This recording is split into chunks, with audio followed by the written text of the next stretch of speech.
What is the reality at your hospital? या तो India में 25,000 सर्जन है। एवरेज एक सर्जन एक साल में कितने ऑपरेशन करेगा? तो वो एवरेज है 300 से 400। हमारे यहाँ पे और अरविंद में एक सर्जन एक साल में 2 से 3 हज़ार सर्जरी करता है। यूथ को अगर सच में ये सेटिस्फेक्शन वाले रास्ते पे जाना हो तो क्या माइंडसेट होना चाहिए और क्या सोच के वो इसके अंदर जा सकता है? तो ये प्रेरणा कहाँ से मिली? मेरी प्रेरणा का जो भी मुख्य स्रोत है वो है पेशेंट का दर्द। हमारे गुजरात में आज की तारीख में 6 लाख लोग टोटल ब्लाइंड।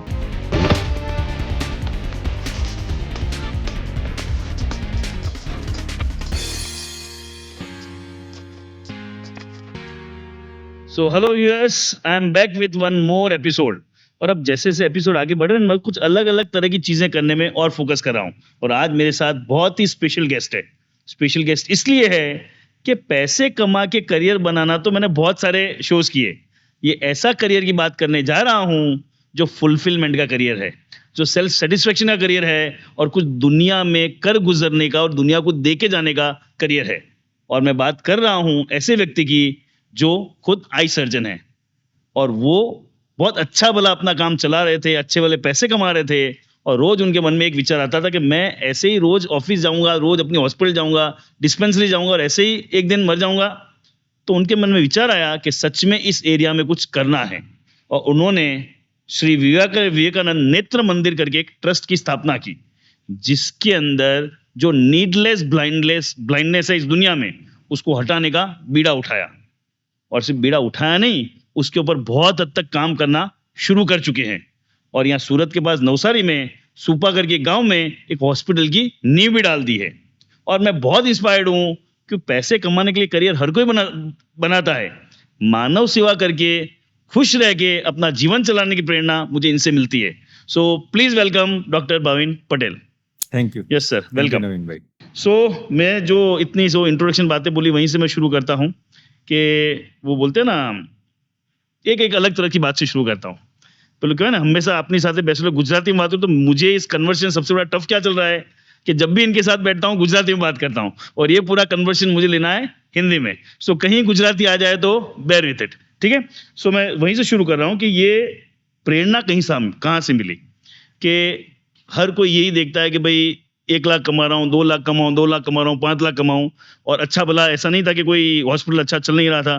तो क्यों ऐसा विचार है कि फ्री में सेवा देनी है, लोगों का भला करना है, और जिस लेवल पे ऑलरेडी आप कर रहे हो मैं जानता हूँ। सो ये प्रेरणा कहाँ से मिली?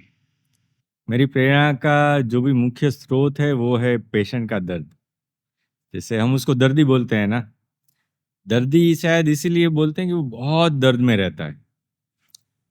उनका दर्द जब हम रिलीव करते हैं ना, तो उनको लगता है कि हमको भगवान मिल गया।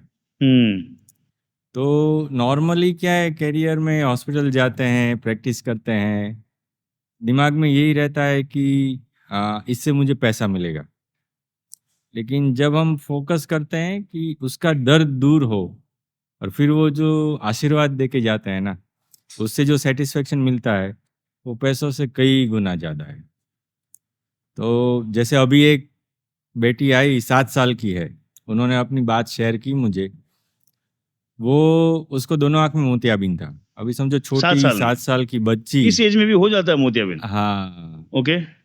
दोनों आँख में मोतियाबिंद। वो लोग दिखाने गए तो उनको बोला गया कि एक आँख का 60,000 लगेगा, दूसरी आँख का 60,000 लगेगा।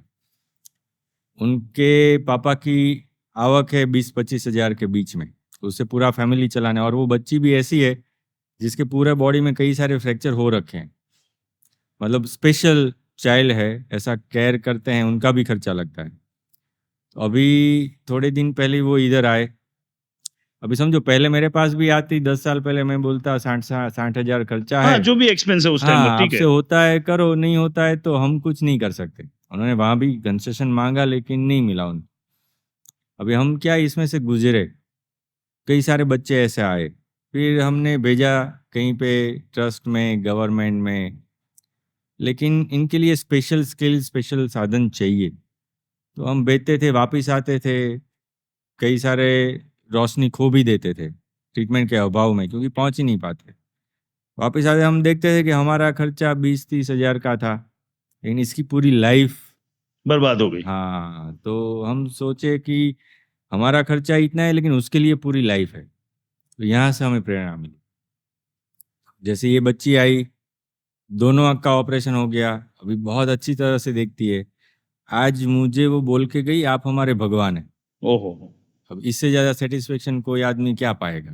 ठीक है ना? कि आप किसी के भगवान बन सकते हो बराबर है। सिर्फ 20,000 रुपए में। 20,000 रुपए ठीक है ना? बराबर। नहीं, और एक एक थोड़ा इसमें डीपर जाऊं, हाँ, ये तो अभी आशीर्वाद मिलना शुरू हुआ। हाँ, करेक्ट। सो इन्हीं जब शुरू करते हैं तब तो बोलते हैं ना, हमेशा वो, मैं कई बार बोलता हूँ कि वो सेवा और पैसा दोनों हमेशा खींचते ही रहते हैं, हाँ, और वो सोशल या पीयर प्रेशर या इतना सब रहता है कि ना वो पैसा छूटता नहीं है। करेक्ट। सो क्या ऐसा मन में है कि वो छोड़ दूं और मैं इसके ऊपर लग जाऊं?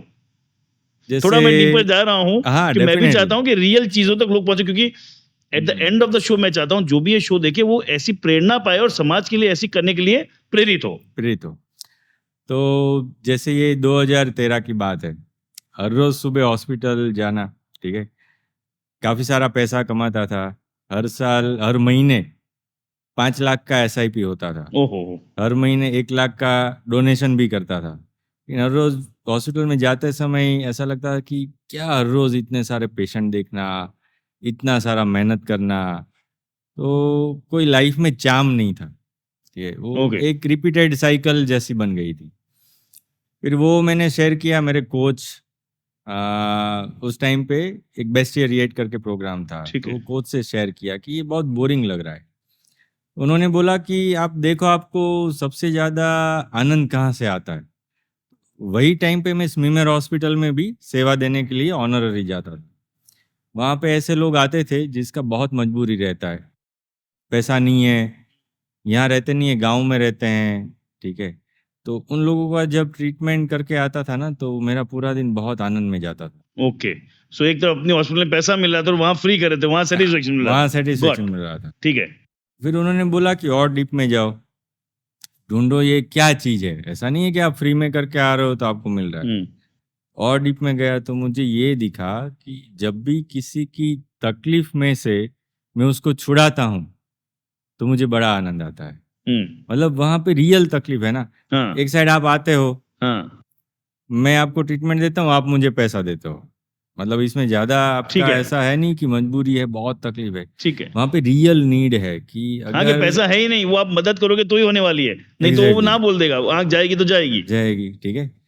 तो मैंने देखा कि किसी की तकलीफ से उसको निजात मिलता है ना, तो मुझे बड़ा आनंद। गॉट, तो कोच ने बोला कि देखो, एक आदमी आपको पैसा दे के जाता है, कितनी देर मतलब दिया गया, खत्म हो गया, आनंद आपका खत्म।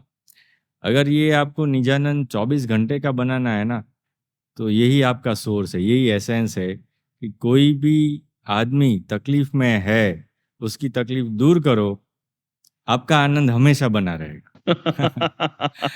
फिर गुड, उन्होंने बताया कि सिर्फ पेशेंट ही तकलीफ में है, ऐसा नहीं है। आपके सामने पूरी जो भी फैमिली, बैठा है, वो भी जो भी तकलीफ, बैठा है, जो भी बैठा है। मेरा स्टाफ है, पेशेंट है, कोई फ्रेंड है, उसकी तकलीफ आप दूर करो, आपका आनंद रहेगा। फिर मैंने ये काम चालू कर दिया कि पैसा तो बाई प्रोडक्ट रहेगा, मेरा काम सुबह से शाम एक ही है, कोई भी आदमी तकलीफ में है, उसको उसमें से उसको निकालना। मुझे दूर करना है।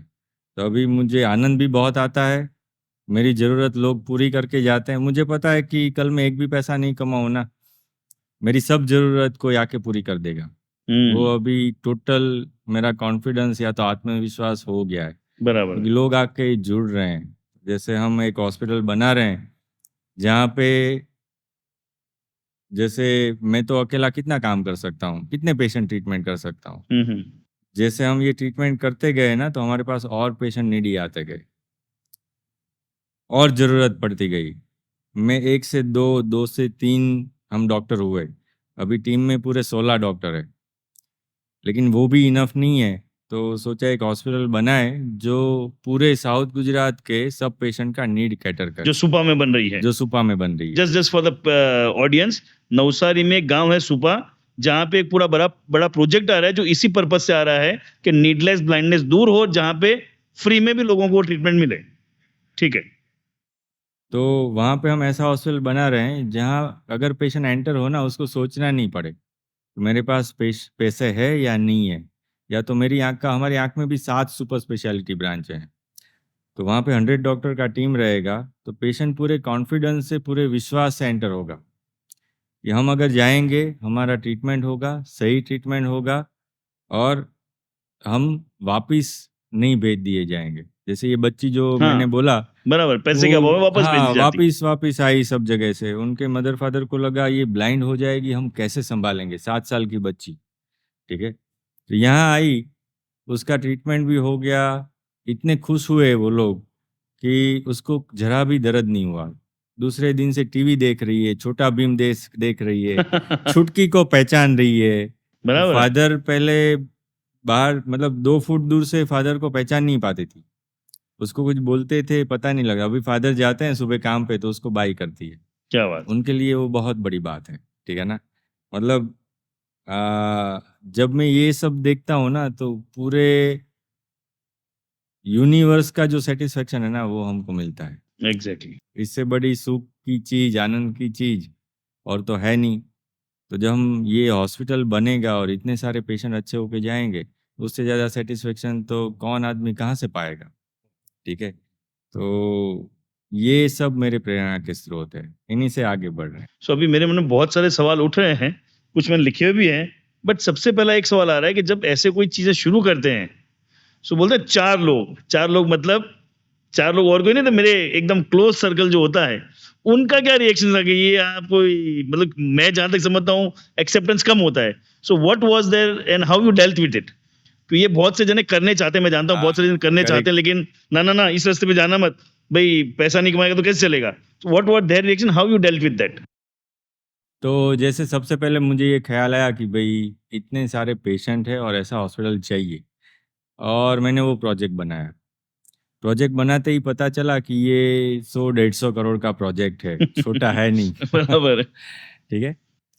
तो उस टाइम पे मैंने सोचा कि अपना भी फैमिली है, अपनी भी ज़रूरत है, हॉस्पिटल लोन पे चल रहा है, वो भी चुकाना है और फ्री ट्रीटमेंट करने जाओ तो वो सब तो होगा नहीं।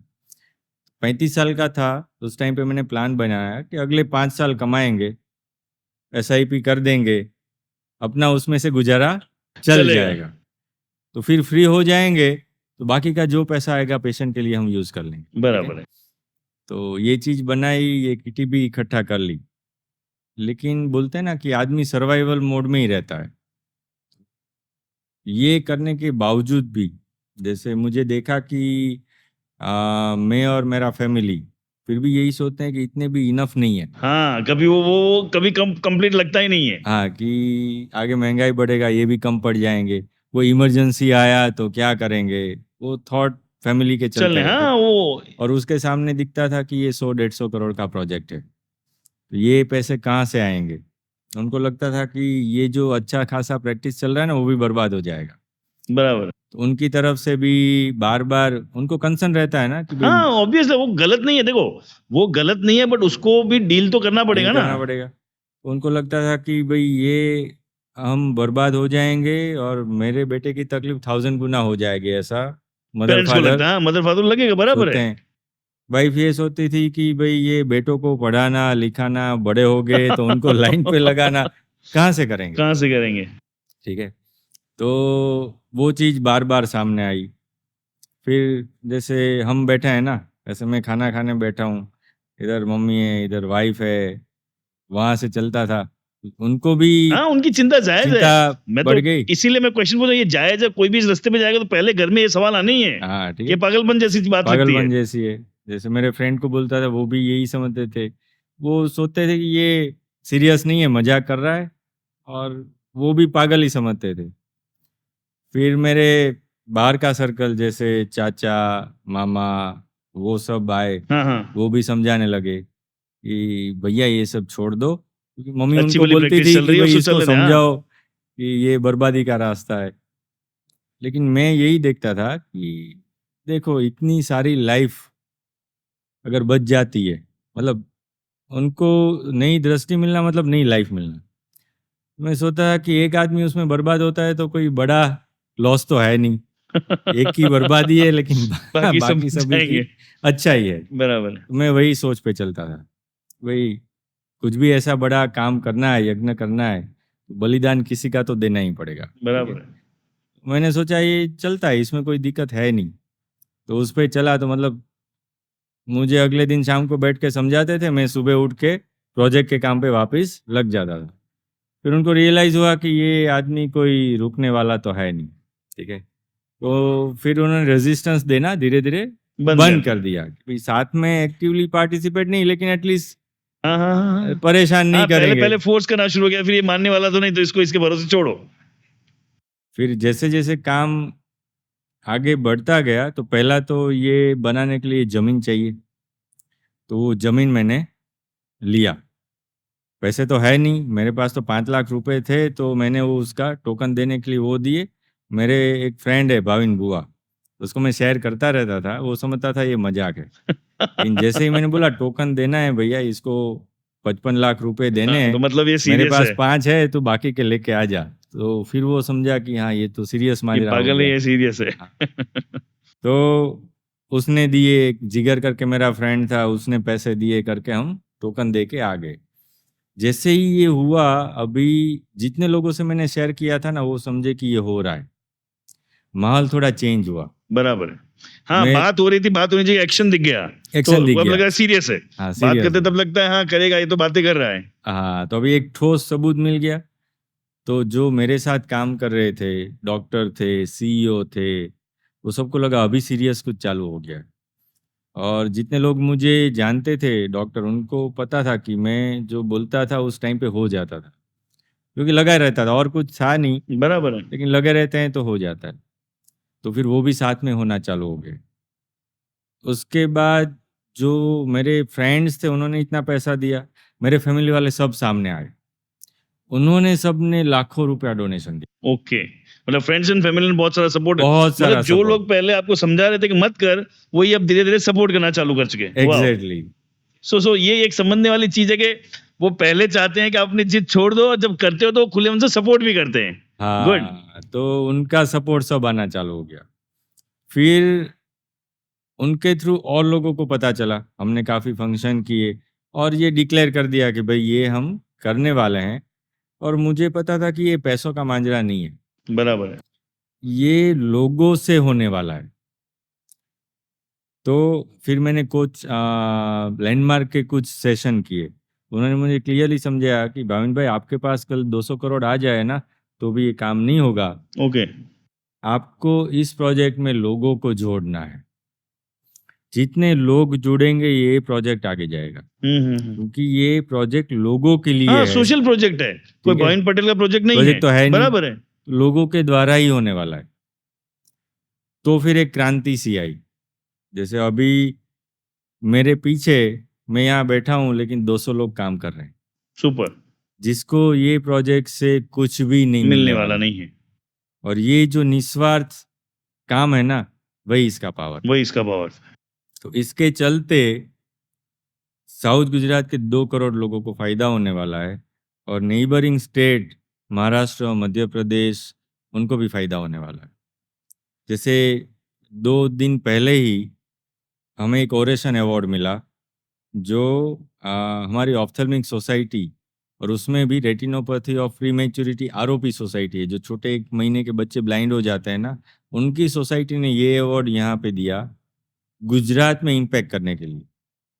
तो ये हमने पहले साउथ गुजरात प्रोजेक्ट चालू किया, और अभी पूरे गुजरात के जो भी अधूरे महीने पे बेबी बॉर्न होते हैं और उसके बाद 2 ही महीने में ब्लाइंड हो जाते हैं, वो एक भी बेबी ब्लाइंड ना हो, उसका प्रोजेक्ट हमने लॉन्च किया। आधा गुजरात हमने कवर कर लिया है, 2 साल में पूरा गुजरात कवर हो जाएगा। फिर ऐसा एक भी बेबी हम ब्लाइंड नहीं होने देंगे। उसके पास पैसा है, नहीं है, वो कहाँ जन्म लेता है, वो भी निर्भर नहीं है, हम उसके पास पहुंच जाएंगे और उसको बचा लेंगे। ये अभी प्रोजेक्ट के लिए थोड़ा सा मैं बीच में रोकूंगा। ये जो ऑडियंस को लग रहा होगा बीच में आरओपी और छोटे बच्चे ये सब कहाँ पे आ गए, उसका एक क्वेश्चन आगे है, उसको डिटेल में अच्छे से आप लोग समझेंगे। तो ऐसे समझ लो नेटफ्लिक्स चल रहा है, बीच में कुछ सस्पेंस आया है, जिसकी कड़ी आपको आगे मिलेगी। ठीक है, सो चलिए अब एक मेरे क्वेश्चन है, बट बीच में जो पूछ रहा हूँ, आपने एक बोला कि एक कोई व्यक्ति या बच्चा ब्लाइंड होता है तो पूरी लाइफ ब्लाइंड जाती है। ब्लाइंड हो जाती है, लाइफ चली जाती है। ये मैंने आपसे कई बार सुना है 1-to-1 मीटिंग में, बट यहाँ मैं दर्शकों के लिए पूछना चाहूंगा कि व्हाट इट मीन्स। मुझे लगता है हो गया एक ब्लाइंड, ठीक है, क्या बड़ी चीज है। So correct. how that impacts the life? महर्षि अरविंद का नाम काफी लोगों ने सुना होगा, हम्म, ठीक है। जब भी उन्होंने बोला है कि blindness is next to death, next to death Okay. मतलब डेथ से भी कुछ ज्यादा तकलीफ दे है तो वो ब्लाइंडनेस है। तो हम यही देखते हैं कि एक आदमी जब ब्लाइंड होता है ना, जैसे हम खुद भी इमेजिन करें कि भाई अभी मेरा आंख बंद हो गया और डॉक्टर मुझे बोले कि भाविन भाई लाइफ टाइम आपका आंख अभी बंद रहने वाला है, आपका दृष्टि नहीं आने वाला है। इसका मतलब हो गया मेरा खाना पीना डिफिकल्ट है, मेरा चल के इधर आना, difficult है। मेरा काम करना इम्पॉसिबल है। मतलब मैं हाँ, पैसा कमाऊं और खाऊं, ये चीज 1000 गुना ज्यादा डिफिकल्ट हो जाएगी, क्योंकि मैं पढ़ लिख नहीं सकता, मैं कहीं पे आ जा नहीं सकता। मुझे कुछ भी ट्रीटमेंट करना है तो मैं ऑपरेशन ही नहीं कर सकता ना, मैं डॉक्टर हूँ, हाँ बराबर है। मेरा दृष्टि चला गया, अभी मैं ऑपरेशन कर नहीं सकता तो मेरा पूरा करियर बंद हो गया, ठीक है ना। बहुत सारे ऐसे लोग हैं जिनका करियर बंद हो गया। जैसे हफ्ते भर पहले एक पेशेंट का हमने ऑपरेशन किया, उसने हमें पूरी कहानी सुनाई। मैं 1.5 साल पहले, उसने बोला मेरा दिखना बंद हो गया, और ये 1.5 साल में मैंने तकलीफ नहीं सही, मैंने टॉर्चर सहन किया है। टॉर्चर मतलब आप जाओ पुलिस और 3rd डिग्री टॉर्चर, उसको टॉर्चर बोलते हैं हम, हाँ ठीक है हाँ ना। हाँ। उसने लिटरली टॉर्चर सहन किया है। तो हम वही मुहिम चला रहे हैं। एक आदमी को दिखता नहीं, वो बहुत तकलीफ में है, और कहीं ना कहीं जो देख रहा है वो उसकी तकलीफ कम करने की बजाय अनजाने में उसकी तकलीफ बढ़ा देता है। बराबर है। जैसे वो आदमी बोलता था किसी से कि मुझे रोड क्रॉस करवा दो, तो उसके गांव में दूसरे लोग किसी और को बोल देते थे ओके। भैया इसको रोड क्रॉस करवा दे, और इसको जहन में ये फील होता था कि मेरी मजबूरी कितनी है, हाँ, मेरा फ्रेंड मुझे रोड क्रॉस नहीं करवाता है। बोलता था मेरे सब फ्रेंड मुझे छोड़ के चले गए। उसके फैमिली वाले, जैसे उसकी बीवी और उसके बच्चे, वो पोस नहीं सकता अभी। पहले हाँ क्यों वो कमा नहीं रहा है तो कमा नहीं पोष नहीं रहा है, सकता, बराबर है। पहले 25,000 कमाता था, अभी मुश्किल से मजदूरी करके 3,000 कमाता है। तो उसने बीवी बच्चों को भेज दिया, मतलब वो भी साथ छोड़ के चले गए। चले गए। अभी वो अकेला है, उसकी कोई मदद करने वाला नहीं है। आप समझो कि उसको कैसा फील होता होगा।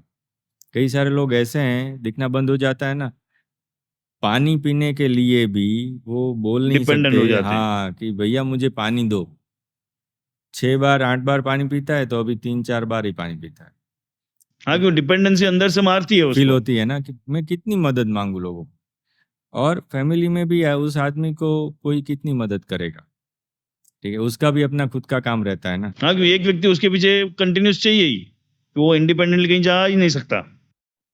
तो उनका लाइफ टोटली डिपेंडेंट होता है, या तो उनका करियर फिनिश हो जाता है। तो सबसे पहले तो वो सोसाइटी में जाना बंद कर देता है। जैसे ही बंद करता है, सोसाइटी से उसका वजूद खत्म हो जाना बंद जाता क्या है, करेगा, जा ही नहीं सकता जा ना, ही नहीं दिखना बंद सकता। हो गया, मैं आंख बंद करके 10 मिनट में जा ही नहीं सकता। जैसे ये फंक्शन किसी का हुआ, वो नहीं जाएगा। आपने देखा कभी शादी में ब्लाइंड लोग हैं, कहीं मूवी देखने ब्लाइंड गया, कहीं थिएटर में ब्लाइंड गया, कहीं जाहिर प्रोग्राम में कहीं पे कोई ब्लाइंड लोगों को देखा आते। ऐसा नहीं है कि ब्लाइंड है नहीं। हाँ। ओ ओ। अभी 6 लाख इधर खड़े हैं तो कैसा लगेगा, लेकिन वो दिखते नहीं है, वो घर में बंद हो चुके हैं। तो सोसाइटी से उनका वजूद सबसे पहले खत्म होता खत्म हो जाता है। है। धीरे धीरे फैमिली में भी खत्म होता है। पेशेंट हमें बोलते हैं मैं घर में फ्लावर वास की तरह एक जगह पड़ा पड़ा रहता हूँ, रहता हूँ, बराबर है। किसी को मदद नहीं कर सकता, तो लोगों का मदद मांगने में भी वो चिंता होती है उसको। तो कम्युनिकेशन बंद हो जाता है। उसको लगता है कि मैं आपको हेल्प नहीं करता तो आपके लिए तो मेरा कोई वजूद है ही नहीं। धीरे धीरे घर में वजूद खत्म हो जाता है। थोड़े ही टाइम बाद खुद के लिए भी वजूद खत्म हो जाता है, हाँ अंदर ही अंदर क्योंकि खत्म ही हो जाएगा वो। सेल्फ रिस्पेक्ट नहीं मिलेगा ना।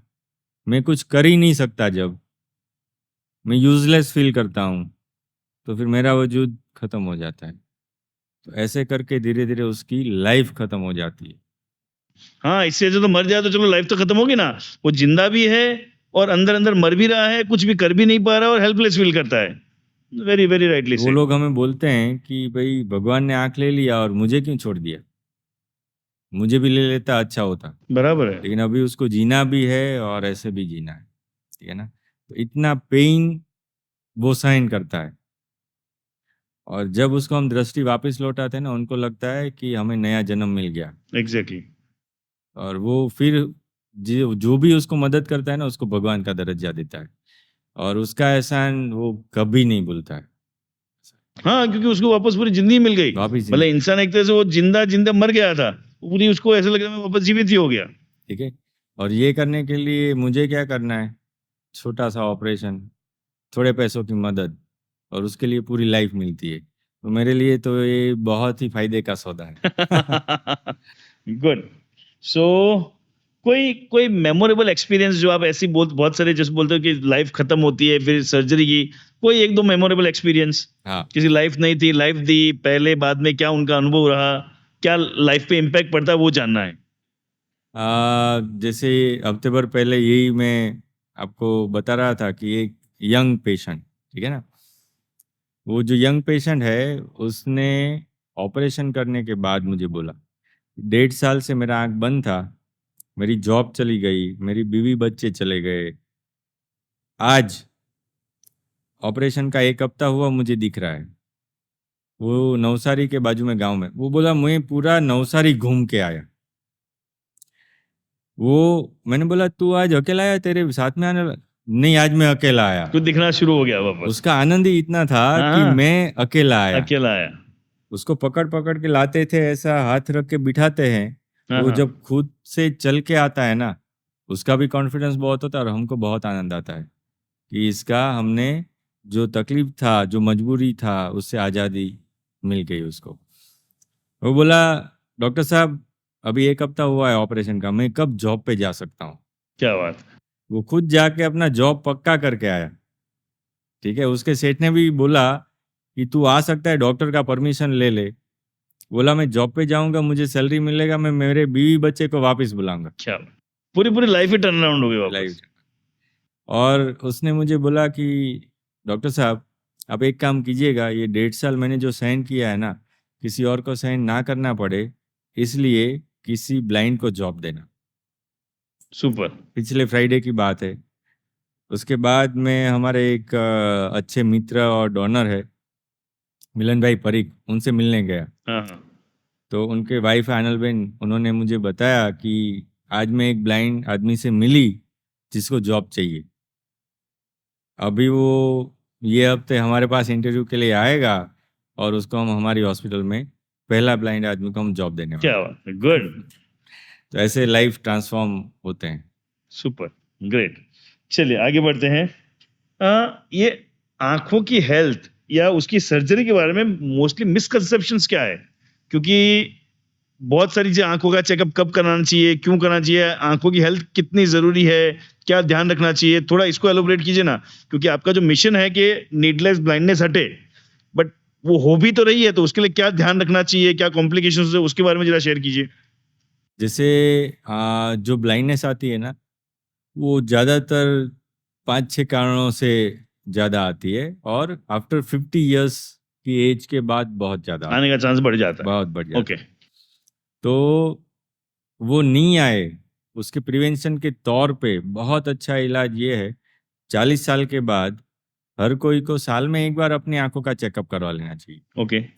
अगर वो चेकअप करवा लेगा तो टाइम से डिटेक्शन हो जाएगा, टाइम से डिटेक्शन हो जाएगा, टाइम से ट्रीटमेंट होगा, और ट्रीटमेंट बहुत ज़्यादा इफेक्टिव है, बहुत ज़्यादा मतलब बहुत ज़्यादा। ठीक है ना। जैसे मैंने आपको एक उदाहरण दिया, रेटिनोपैथी ऑफ प्रीमेच्योरिटी, उससे बच्चा 100% ब्लाइंड हो जाता है, और इलाज ऐसा है कि अगर ट्रीटमेंट हो तो 100% उसको विजन बचा ही सके, ऐसा ट्रीटमेंट अवेलेबल है। ओके। ठीक है। सो ये आरोपी अभी ले ही लेते हैं कि दूसरी बार अगर थोड़ा डिटेल, तो ये हाँ ROP आप बोलते हैं, हाँ, इसको थोड़ा डिटेल में समझाते, उसको कनेक्ट भी कर दीजिए ना, करेक्ट। वो अपना क्वेश्चन थोड़ा सा उसको लेंगे। हाँ। हाँ। तो आरोपी एक ऐसा बीमारी है जो बच्चा अधूरा महीने पे जन्म लेता है।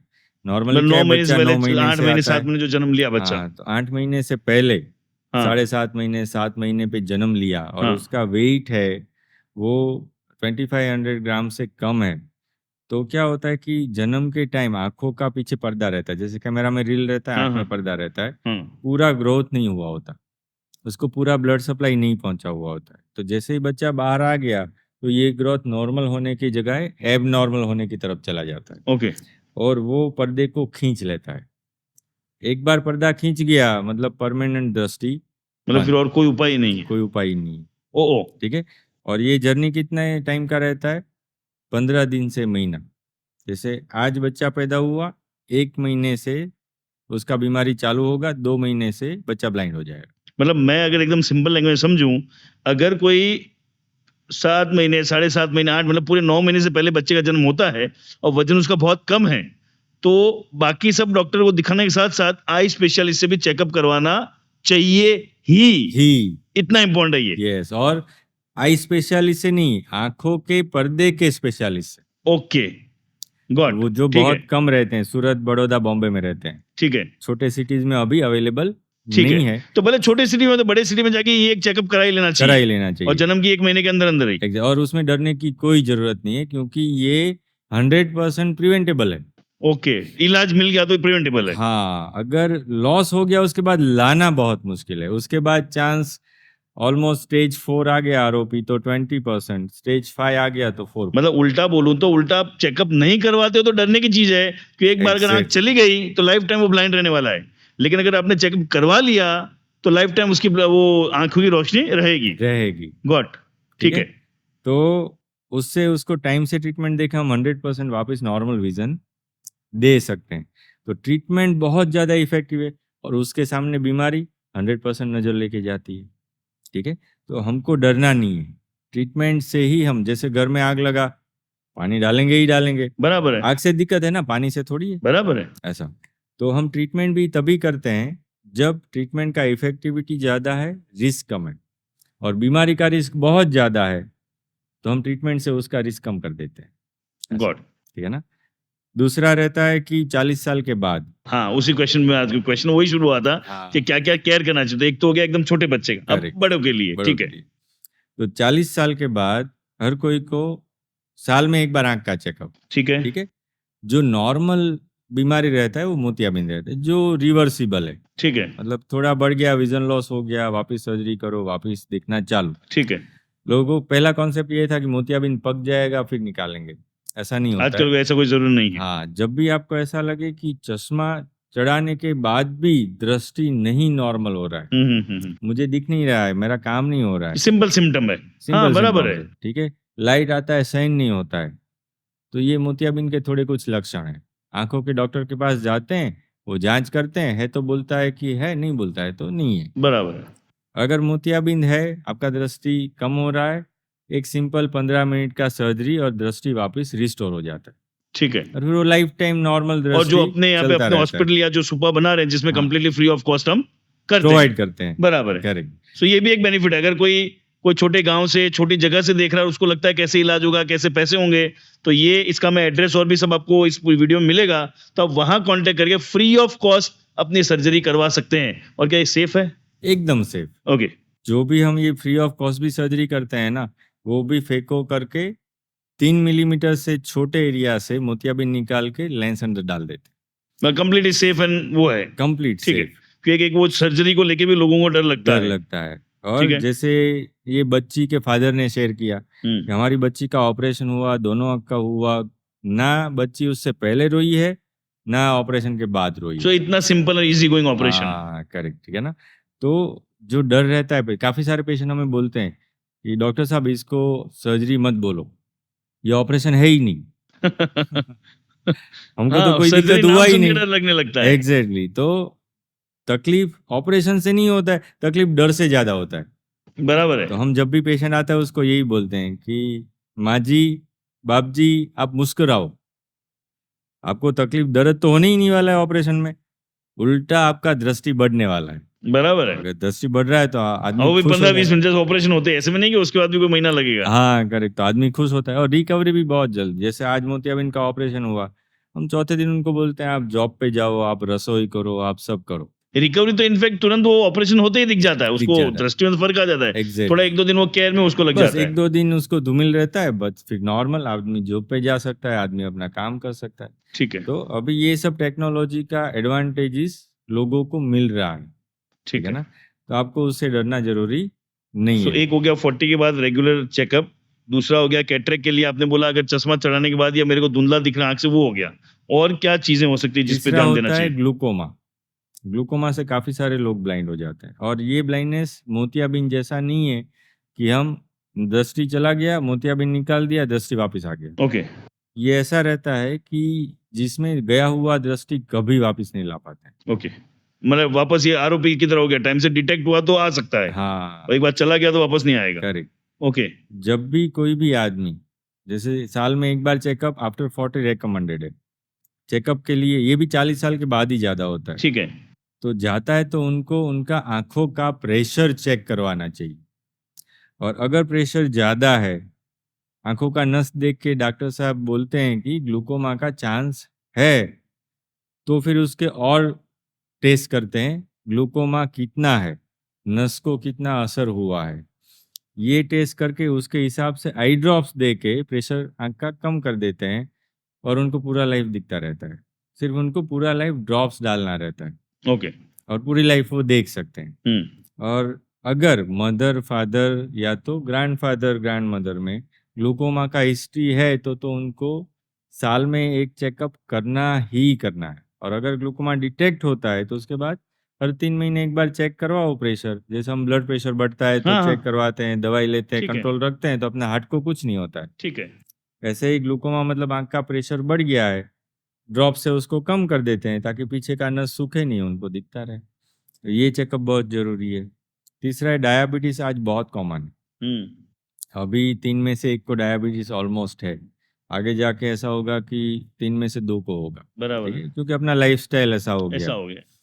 तो जिसको भी डायबिटीज है उनको अपनी आंखों का चेकअप जरूर जरूर जरूर आंखों के पर्दे के डॉक्टर से करना चाहिए, क्योंकि उसमें पर्दे की बीमारी होके नजर परमानेंट लॉस होता है। ओके, तो आंखों का डॉक्टर और आंखों का पर्दा डॉक्टर, ये भी एक डिफरेंशिएशन है। डिफरेंशिएशन सो है। इसके लिए डायबिटीज ना आंखों के पर्दे के डॉक्टर के पास प्रॉपर चेकअप कराना चाहिए। एग्जैक्टली। ठीक है। आंखों के डॉक्टर को मोतियाबिंद के लिए, और पर्दे के डॉक्टर को ये डायबिटीज से पर्दे में जो बीमारी होता है, क्योंकि ठीक है, वही लोग ट्रीटमेंट कर सकते हैं ठीक पर्दे है, का। ठीक है बराबर ना। है। आंखों के डॉक्टर को दिखाएंगे तो भी वापस पर्दे के डॉक्टर के पास ही भेजेंगे। तो उसका भी प्रिवेंटेबल ट्रीटमेंट ही अवेलेबल है, क्योरेटिव नहीं है। मतलब एक बार जो दृष्टि गया वापस नहीं ला सकते, तो उसको भी साल में एक बार पर्दे का चेकअप करवाना चाहिए, जिसके चलते उसका एक लेजर ट्रीटमेंट अवेलेबल है जो गोल्ड स्टैंडर्ड पिछले 20 सालों से चला आ रहा है। तो जैसे ही उसको पर्दे पे कोई असर होता है तो लेजर से उसका ट्रीटमेंट हो जाता है। ना कोई ऑपरेशन, ना कोई काट पीट, लेजर करो, घर चले जाओ, अपना काम चालू रखो, कोई आराम का जरूरत नहीं। टाइम से ट्रीटमेंट होने से, लाइफ टाइम ट्रीटमेंट से हम दृष्टि बचा पाते बचा हैं। पाते हैं। लेकिन समझो कि बहुत सारा आगे बीमारी बढ़ गया, लेजर से कायदे से बाहर चला गया, तो फिर ऑपरेशन आएगा। ऑपरेशन तो करेंगे लेकिन रिजल्ट जो गया हुआ है वापस ला नहीं सकते हैं। मतलब इन शॉर्ट ये पूरे पूरे जितने भी आपकी आंखों के बारे में चीजें समझ रहा हूँ, एक तो बाय बर्थ कोई ब्लाइंड है बात छोड़ दो, नहीं तो उसके अलावा सारे के सारे प्रिवेंटेबल है, रिवर्सेबल है। हाँ, टाइम से डॉक्टर के पास पहुंचना जरूरी है। और जस्ट ऑडियंस से ये बोल दो, ये जितनी बातें कर रहा हूँ, कई बार ये लगता है अरे ये तो डॉक्टर है, ये चेकअप कराना, ये कुछ बेचने आए हैं। देखो, बेचने का तो कोई सवाल ही नहीं है, मैं पहले ही बोल चुका हूँ। ये ऐसी हॉस्पिटल चलाते हैं जहाँ पे इलाज फ्री ऑफ, आप वहां जाओगे तो आप पैसों दो नहीं दो उसका मुद्दा ही नहीं है। हाँ, पैसे लेके भी इलाज करते हैं, बट फ्री ऑफ कॉस्ट भी वो ज्यादा इलाज करते हैं, और उसी के मिशन के पीछे पड़े हुए हैं। पर्पस है अवेयरनेस फैलाना, ताकि कोई भी इसको देख रहा है और उसकी अगर ब्लाइंडनेस बचाई जा सके तो इनके मिशन को मैं सपोर्ट कर पाऊंगा, वैसा मेरे को एक एहसास होगा। So that's why I am asking all this things. Yes. Okay, thank you. उसमें और कुछ ऐड करना है या ये कंप्लीट है? तो हमारे लिए जो ब्लाइंडनेस आती है लोगों को, उसमें से 1% से कम ब्लाइंडनेस बाय बर्थ होती है। ओके। मोर देन 99% ये आगे की एज में बीमारी से आती है। ओके, मैं तो ये समझता था कि बाय बर्थ ज्यादा होगा, और शायद ऑडियंस भी कहीं यही समझती होगी। सो बाय बर्थ 1% या 99% जो ब्लाइंडनेस होती है वो बिकॉज ऑफ कुछ हेल्थ रीजन या अपनी जिंदगी के उतार चढ़ाव की वजह से हो रही है। करेक्ट। ओ उसमें से 80% प्रिवेंटेबल है। मतलब बीमारी आई और नजर का लॉस होने वाला है, हाँ, 80% प्रिवेंटेबल है, और 90% अवॉइडेबल है। अवॉइडेबल मतलब हम देखते हैं कि हर साल हमारे पास लगभग 70 से 80 लोग ऐसे आते हैं जिसको इंजरी होता है। जैसे 2 दिन पहले ही एक भाई साहब आए, बहुत जोर से बॉल लग गई है। बॉल लग गई, ओके। हाँ, तो बॉल लगने की वजह से दृष्टि अभी ऐसा है कि ये हाथ रखे ना तो मुश्किल से दिखे। पहले दिन आए तो लाइट भी नहीं दिखता था। तो ये चीज टोटली अवॉइडेबल है, लोगों को पता नहीं है तो इंजरी हो जाती है। और वो किसको लगती है बॉल? जो खेल नहीं रहा है, हाँ, उधर खड़ा है, दूसरा खेल रहा है, शॉट मार दिया, इसको पता ही लग नहीं गया। ना आके लग गया, और उसके पास चांस ही नहीं है कि ऐसे कुछ करके बचा ले अपने आप। ऐसी कॉमन इंजरीज बहुत ज्यादा है जो मैं यहाँ पे सबको बोल देता हूँ। जैसे पटाखे, अभी थोड़े टाइम पहले एक भाई साहब आए, मैरिज में पटाखा फूट गया, दोनों आंख बंद हो गई। ओ, यंग एज, अभी लाइफ टाइम देख नहीं पाएंगे, अभी सो उसकी ये कुछ लाइफ तो चीजें होंगी चेंज जो होगी। प्रिवेंटेबल नहीं है, जो बाय करेक्ट। एक्सीडेंट हो गई वो। हाँ, वो अवॉइड तो कर सकते हैं। पटाखा फूटना आंख में जरूरी नहीं है, लेकिन आदमी ऐसे करके देखता है ना तो फूट जाता है। बराबर है। हर दिवाली के बाद मिनिमम 50 से 60 बच्चे आते हैं जिसको उसके कारण दृष्टि चली जाती है। ऑपरेशन भी करते हैं लेकिन सब वापस नहीं ला पाते हैं। तो ये सब इंजरीज ऐसी है, पटाखों से, बॉल से मारा मारी करते हैं, मुक्का डंडा लग जाता है, वो एक्सीडेंट फैक्ट्रीज में होते हैं, वो इजीली अवॉइड कर सकते हैं। सिर्फ आपका जागृति, आपका छोटा बच्चा है, कैंची लेके, परिकर लेके, कटर लेके खेल रहा है, उसके हाथ से ले लो। अगर उसको काम करना है, बैठ के काम करो, फिर रख दो। कई सारे बच्चे खेल खेल में एक दूसरों को लगा लेते हैं, ठीक है ना। ये सब अवॉइडेबल है, तो हमें हमारे बच्चों का ध्यान रखना चाहिए। कि ज़्यादातर इसमें बच्चे ही फंसते हैं कि उनको आंखों का इंजरी ना हो, क्योंकि आंख हमारा 80% काम कर लेती है। और जैसे ही आंखों का इंजरी हुआ, मतलब कई सारे चीज़ें बंद हो जाती है, कई सारे हाँ, वो जो जॉब, स्टार्टिंग में बताया, आंख बंद हुई तो जिंदगी पूरी रुक जाती है। हाँ, कई सारे जॉब वो नहीं कर सकेंगे, ठीक है ना। तो उसका हम पहले ध्यान रखते हैं ताकि हमें उस लॉस नहीं सहन करना पड़े। सो इसको समअप करूं तो मैं जो समझा हूं कि 1% लोग ऐसे ही हैं जो बाय बर्थ ब्लाइंड होते हैं, 99% लाइफ के दौरान ब्लाइंड होते हैं, और उसको अगर टाइम से चेकअप और करवाते रहे तो 100% उसमें 80% को बचाया जा सकता है। Wow, it's eye opener. Good. ठीक है, कमिंग अहेड कि कोई ये आंखों की सर्जरी और से कोई हेजिटेंट है कि नहीं जाना है। खासकर मैंने शायद सिटीज में तो बहुत अवेयरनेस है, थोड़े छोटे गाँव और में बहुत सी कि नहीं आंखों के पास डॉक्टर के पास जाऊंगा क्या हो जाएगा क्या। तो जो हेजिटेंट है सर्जरी, उनके लिए आप क्या एडवाइस देना चाहिए, क्या संदेश देना चाहेंगे? जैसे हम जितना टाइमली करेंगे ना, उतना ज़्यादा दृष्टि बचा पाते हैं। जितना लेट करेंगे, ट्रीटमेंट तो आएगा ही आएगा, ज़्यादा लॉस करके भुगतेंगे। तो टाइम से जाना बहुत ज़रूरी है। और अगर टाइम से हम पहले जाते हैं, जैसे समझो कि हम कार लेते हैं, ठीक है, कार चलाते हैं, अगर कभी गैरेज में जाए ही ना तो कितने साल चलेगी? बराबर है, टाइम टू साल, टाइम 2 सर्विस साल, कराना 3 पड़ेगा, हाँ। साल। हाँ, लेकिन आप गैरेज में जाते ही नहीं हो, समझो। बराबर है। अभी कितने साल चलेगी?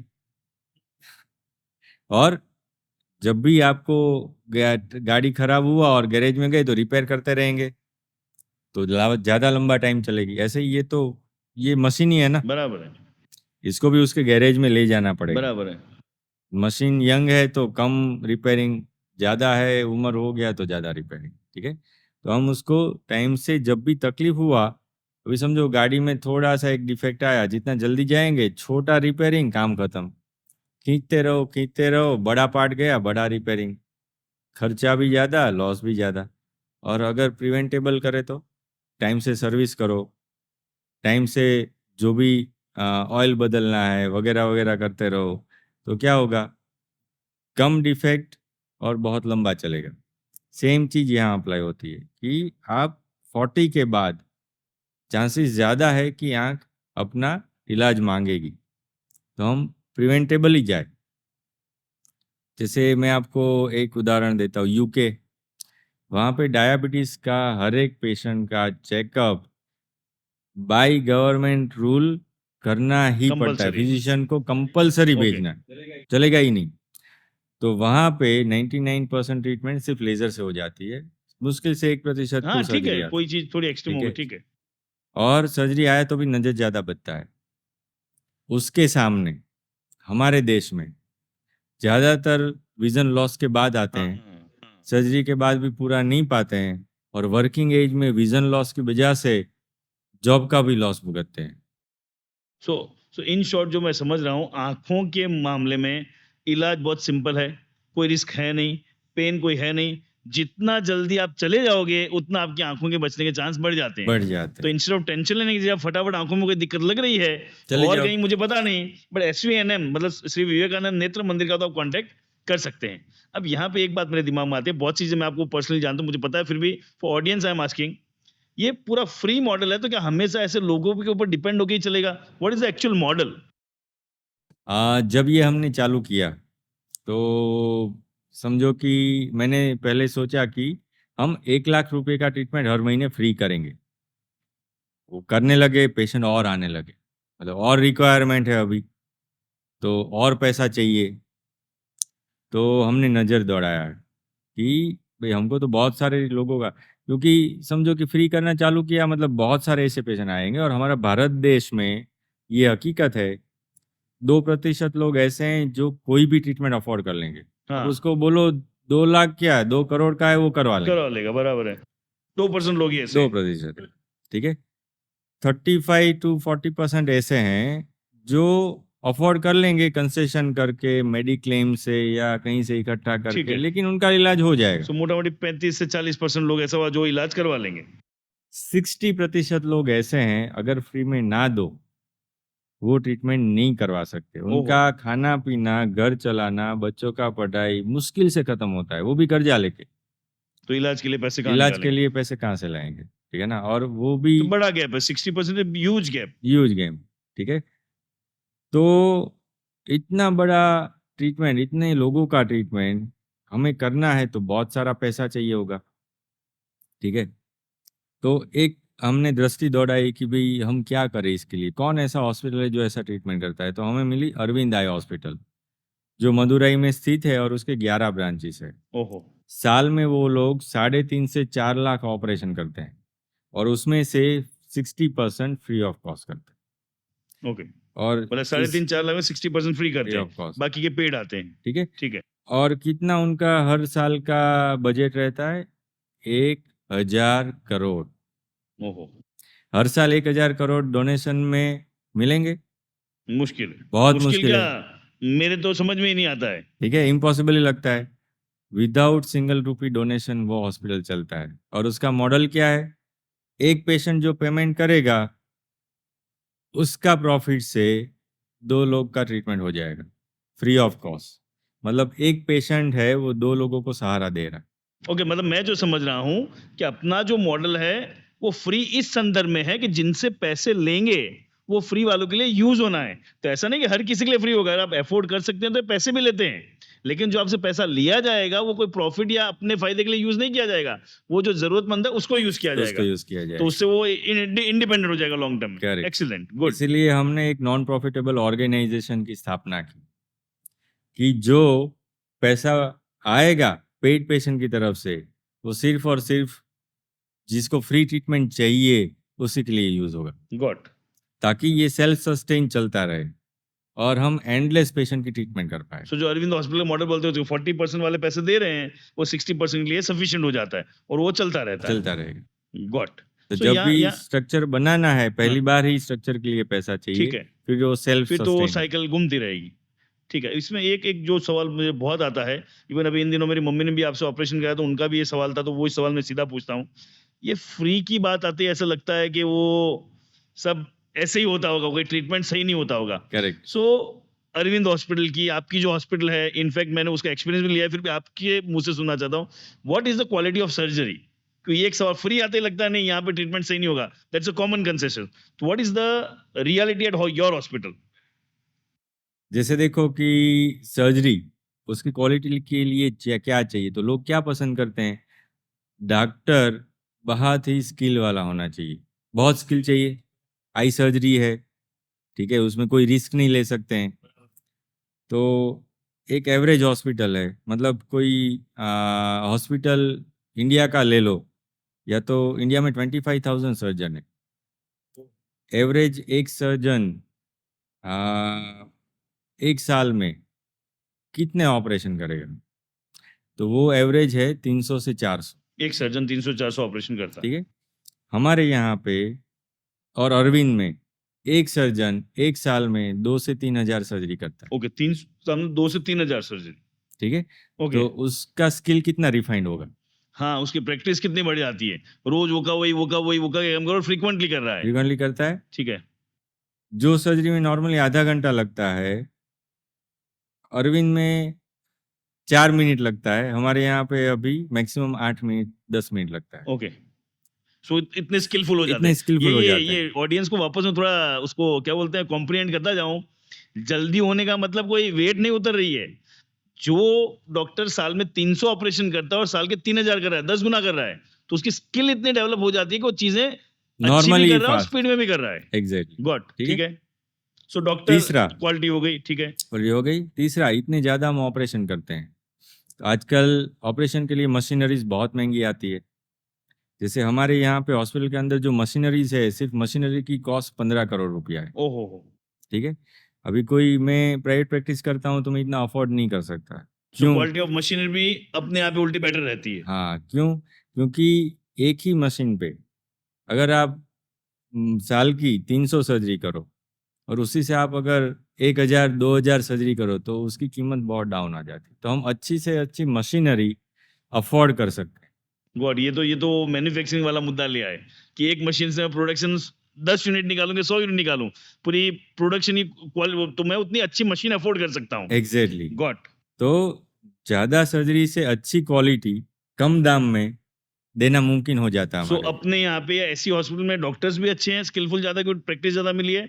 सेकंड, जो मशीनरी है वो भी बाकी से बेटर है, एग्जैक्टली, ठीक है, क्योंकि हम अफोर्ड कर सकते हैं। अफोर्ड कर सकते हैं। जैसे ठीक है, नॉर्मल ऑपरेशन थिएटर में दिन में 1-2 सर्जरी, ज़्यादा से ज़्यादा 5 सर्जरी रहता है। हमारे यहाँ ऑपरेशन थिएटर सुबह 8 बजे चालू होते हैं, शाम को 5-6 बजे तक कंटिन्यूस कंटिन्यूस चलते चलता रहते ही हैं। है। तो उससे क्या होता है, उसका प्रॉपर यूटिलाइजेशन रहता है, ठीक है। बराबर है। कंटिन्यूअसली ट्रीटमेंट चलता रहता है। जैसे आप समझो कि कोई होटल में आप खाना खाने जाओ, मुश्किल से ग्राहक आता है, खाना पुराना होगा, उतना फ्रेश नहीं होगा। बराबर है। इधर हम ज़्यादा अच्छी तरह से ट्रीटमेंट प्रोवाइड कर पाते हैं, अच्छी टेक्नोलॉजी दे पाते हैं, गॉड। ठीक है। दूसरा चीज, जो ट्रीटमेंट हमारे यहाँ 16 डॉक्टर का टीम है, तो जो मुश्किल से मुश्किल ट्रीटमेंट है वो अवेलेबल कर पाते हैं टीम वर्क से। ओके। तो कोई भी और हॉस्पिटल की तुलना में उसका क्वालिटी 10 टाइम्स बढ़ जाता है। ओके। क्योंकि कोई ऐसा पेशेंट आया जिसको रेटिना का ट्रीटमेंट भी चाहिए, ग्लूकोमा का भी चाहिए, कॉर्निया का भी चाहिए, तो वो सब जगह घूमता घूमता रहेगा, कोऑर्डिनेशन उतना नहीं होगा होगा। ही नहीं, अपने यहाँ पे सारे एक ही जगह पे मिल एक जाते ही हैं। जगह पे मिल जाते हैं, तो उनका बेहतर से बेहतर ट्रीटमेंट होता है। तो जो कहीं पे भी ट्रीटमेंट नहीं मिलता है उसको इधर भेज दिया जाता है, पूरे गुजरात से। गॉड। जो आरोपी बेबी है, तो आरोपी 2 महीने का बेबी का सर्जरी हम यहाँ पे करते हैं। तो अहमदाबाद, राजकोट, सौराष्ट्र का पूरा area, north Gujarat, even Rajasthan से बेबी इधर आते और शायद आरोपी के तो गुजरात में शायद एकमात्र डॉक्टर है आप। हैं। हाँ, तो यहीं हाँ। पे सर्जरी होता है, तो वो सब बेबीज को इधर भेज दिया जाता है, ठीक है ना। तो हम इधर वो ट्रीटमेंट ला पाते हैं जो कहीं पे पॉसिबल नहीं है। सो डॉक्टर अच्छे हो गए, मशीनरी अच्छी हो गई, टीम होने की वजह से हर तरह का इलाज एक जगह मिल जाता है, और वो भी फ्री। करेक्ट, पॉइंट ये है, समझना आपने ये है कि फ्री वो वाला फ्री नहीं है जो कॉमन कंसेंस है। फ्री के साथ आपको क्वालिटी भी वैसी की वैसी मिल रही हो। जहां तक मैं समझाऊं, आपके साथ मैंने अरविंद हॉस्पिटल विजिट भी किया, तो मैंने जो जाना है, शायद बहुत सारे इंडिया में जो सर्जन है, शायद इंडिया के बाहर तो पता नहीं है, बहुत सारे सर्जन वहां से निकल के अपनी खुद की प्राइवेट प्रैक्टिस कर रहे हैं। तो समझिए किस तरह की ट्रेनिंग प्रैक्टिस वहां पे मिलती होगी, जो सेम मॉडल हम यहाँ पे रेप्लिकेट कर कर रहे रहे हैं। हैं, ठीक है गॉड। ना। और यहाँ पे फ्री के लिए अलग सर्जन, पेड के लिए अलग सर्जन तो है नहीं। ओके, फ्री वैसा का नहीं है। अलग ऑपरेशन थिएटर, पेड का अलग, ऐसा तो है नहीं। ओके। सबको वही चीज मिलता है। ओके, तो अगेन ये बहुत सारी चीजें मैं खास और नोट करवा रहा हूं। आप पैसा दे रहे हो कि फ्री में करा रहे हो, उसी ऑपरेशन थिएटर में आपका इलाज होगा और वही डॉक्टर आपका इलाज करेगा। Correct, excellent. सिर्फ फैसिलिटी डिफरेंट है। जैसे हम ट्रेन में जाते हैं तो बराबर। फर्स्ट क्लास, सेकंड क्लास और जो अपना स्लीपर क्लास, हाँ, बराबर है। फैसिलिटी अलग अलग है। जाते तो सब सूरत से बॉम्बे ही है, बराबर है। वही इंजन तो चलता है। Facility in the terms of जो उनका लेंस डलता है उसकी बात कर रहे हैं, मतलब फैसिलिटी इन द हाँ, किस टर्म्स में? जैसे लेंस, हाँ, वो अलग अलग लेंस अपनी कॉस्ट के हिसाब से डलवा सकते हैं। ठीक है। कैटरेक्ट सर्जरी तो वही का वही रहेगा, ठीक है। ठीक है। दूसरा, एक जगह पे एसी बहुत सारा है, बैठने के लिए कम भीड़ है, वो पेड क्लास में रहता है। जो फ्री क्लास है वहाँ पे पेशेंट भी ज़्यादा है, 60% को फ्री चाहिए ना, ठीक है, तो उनको वो आना है और उनको दिक्कत ही नहीं है। ओके। हमारा फाइनल गोल ये है कि उनको दिखना चाहिए।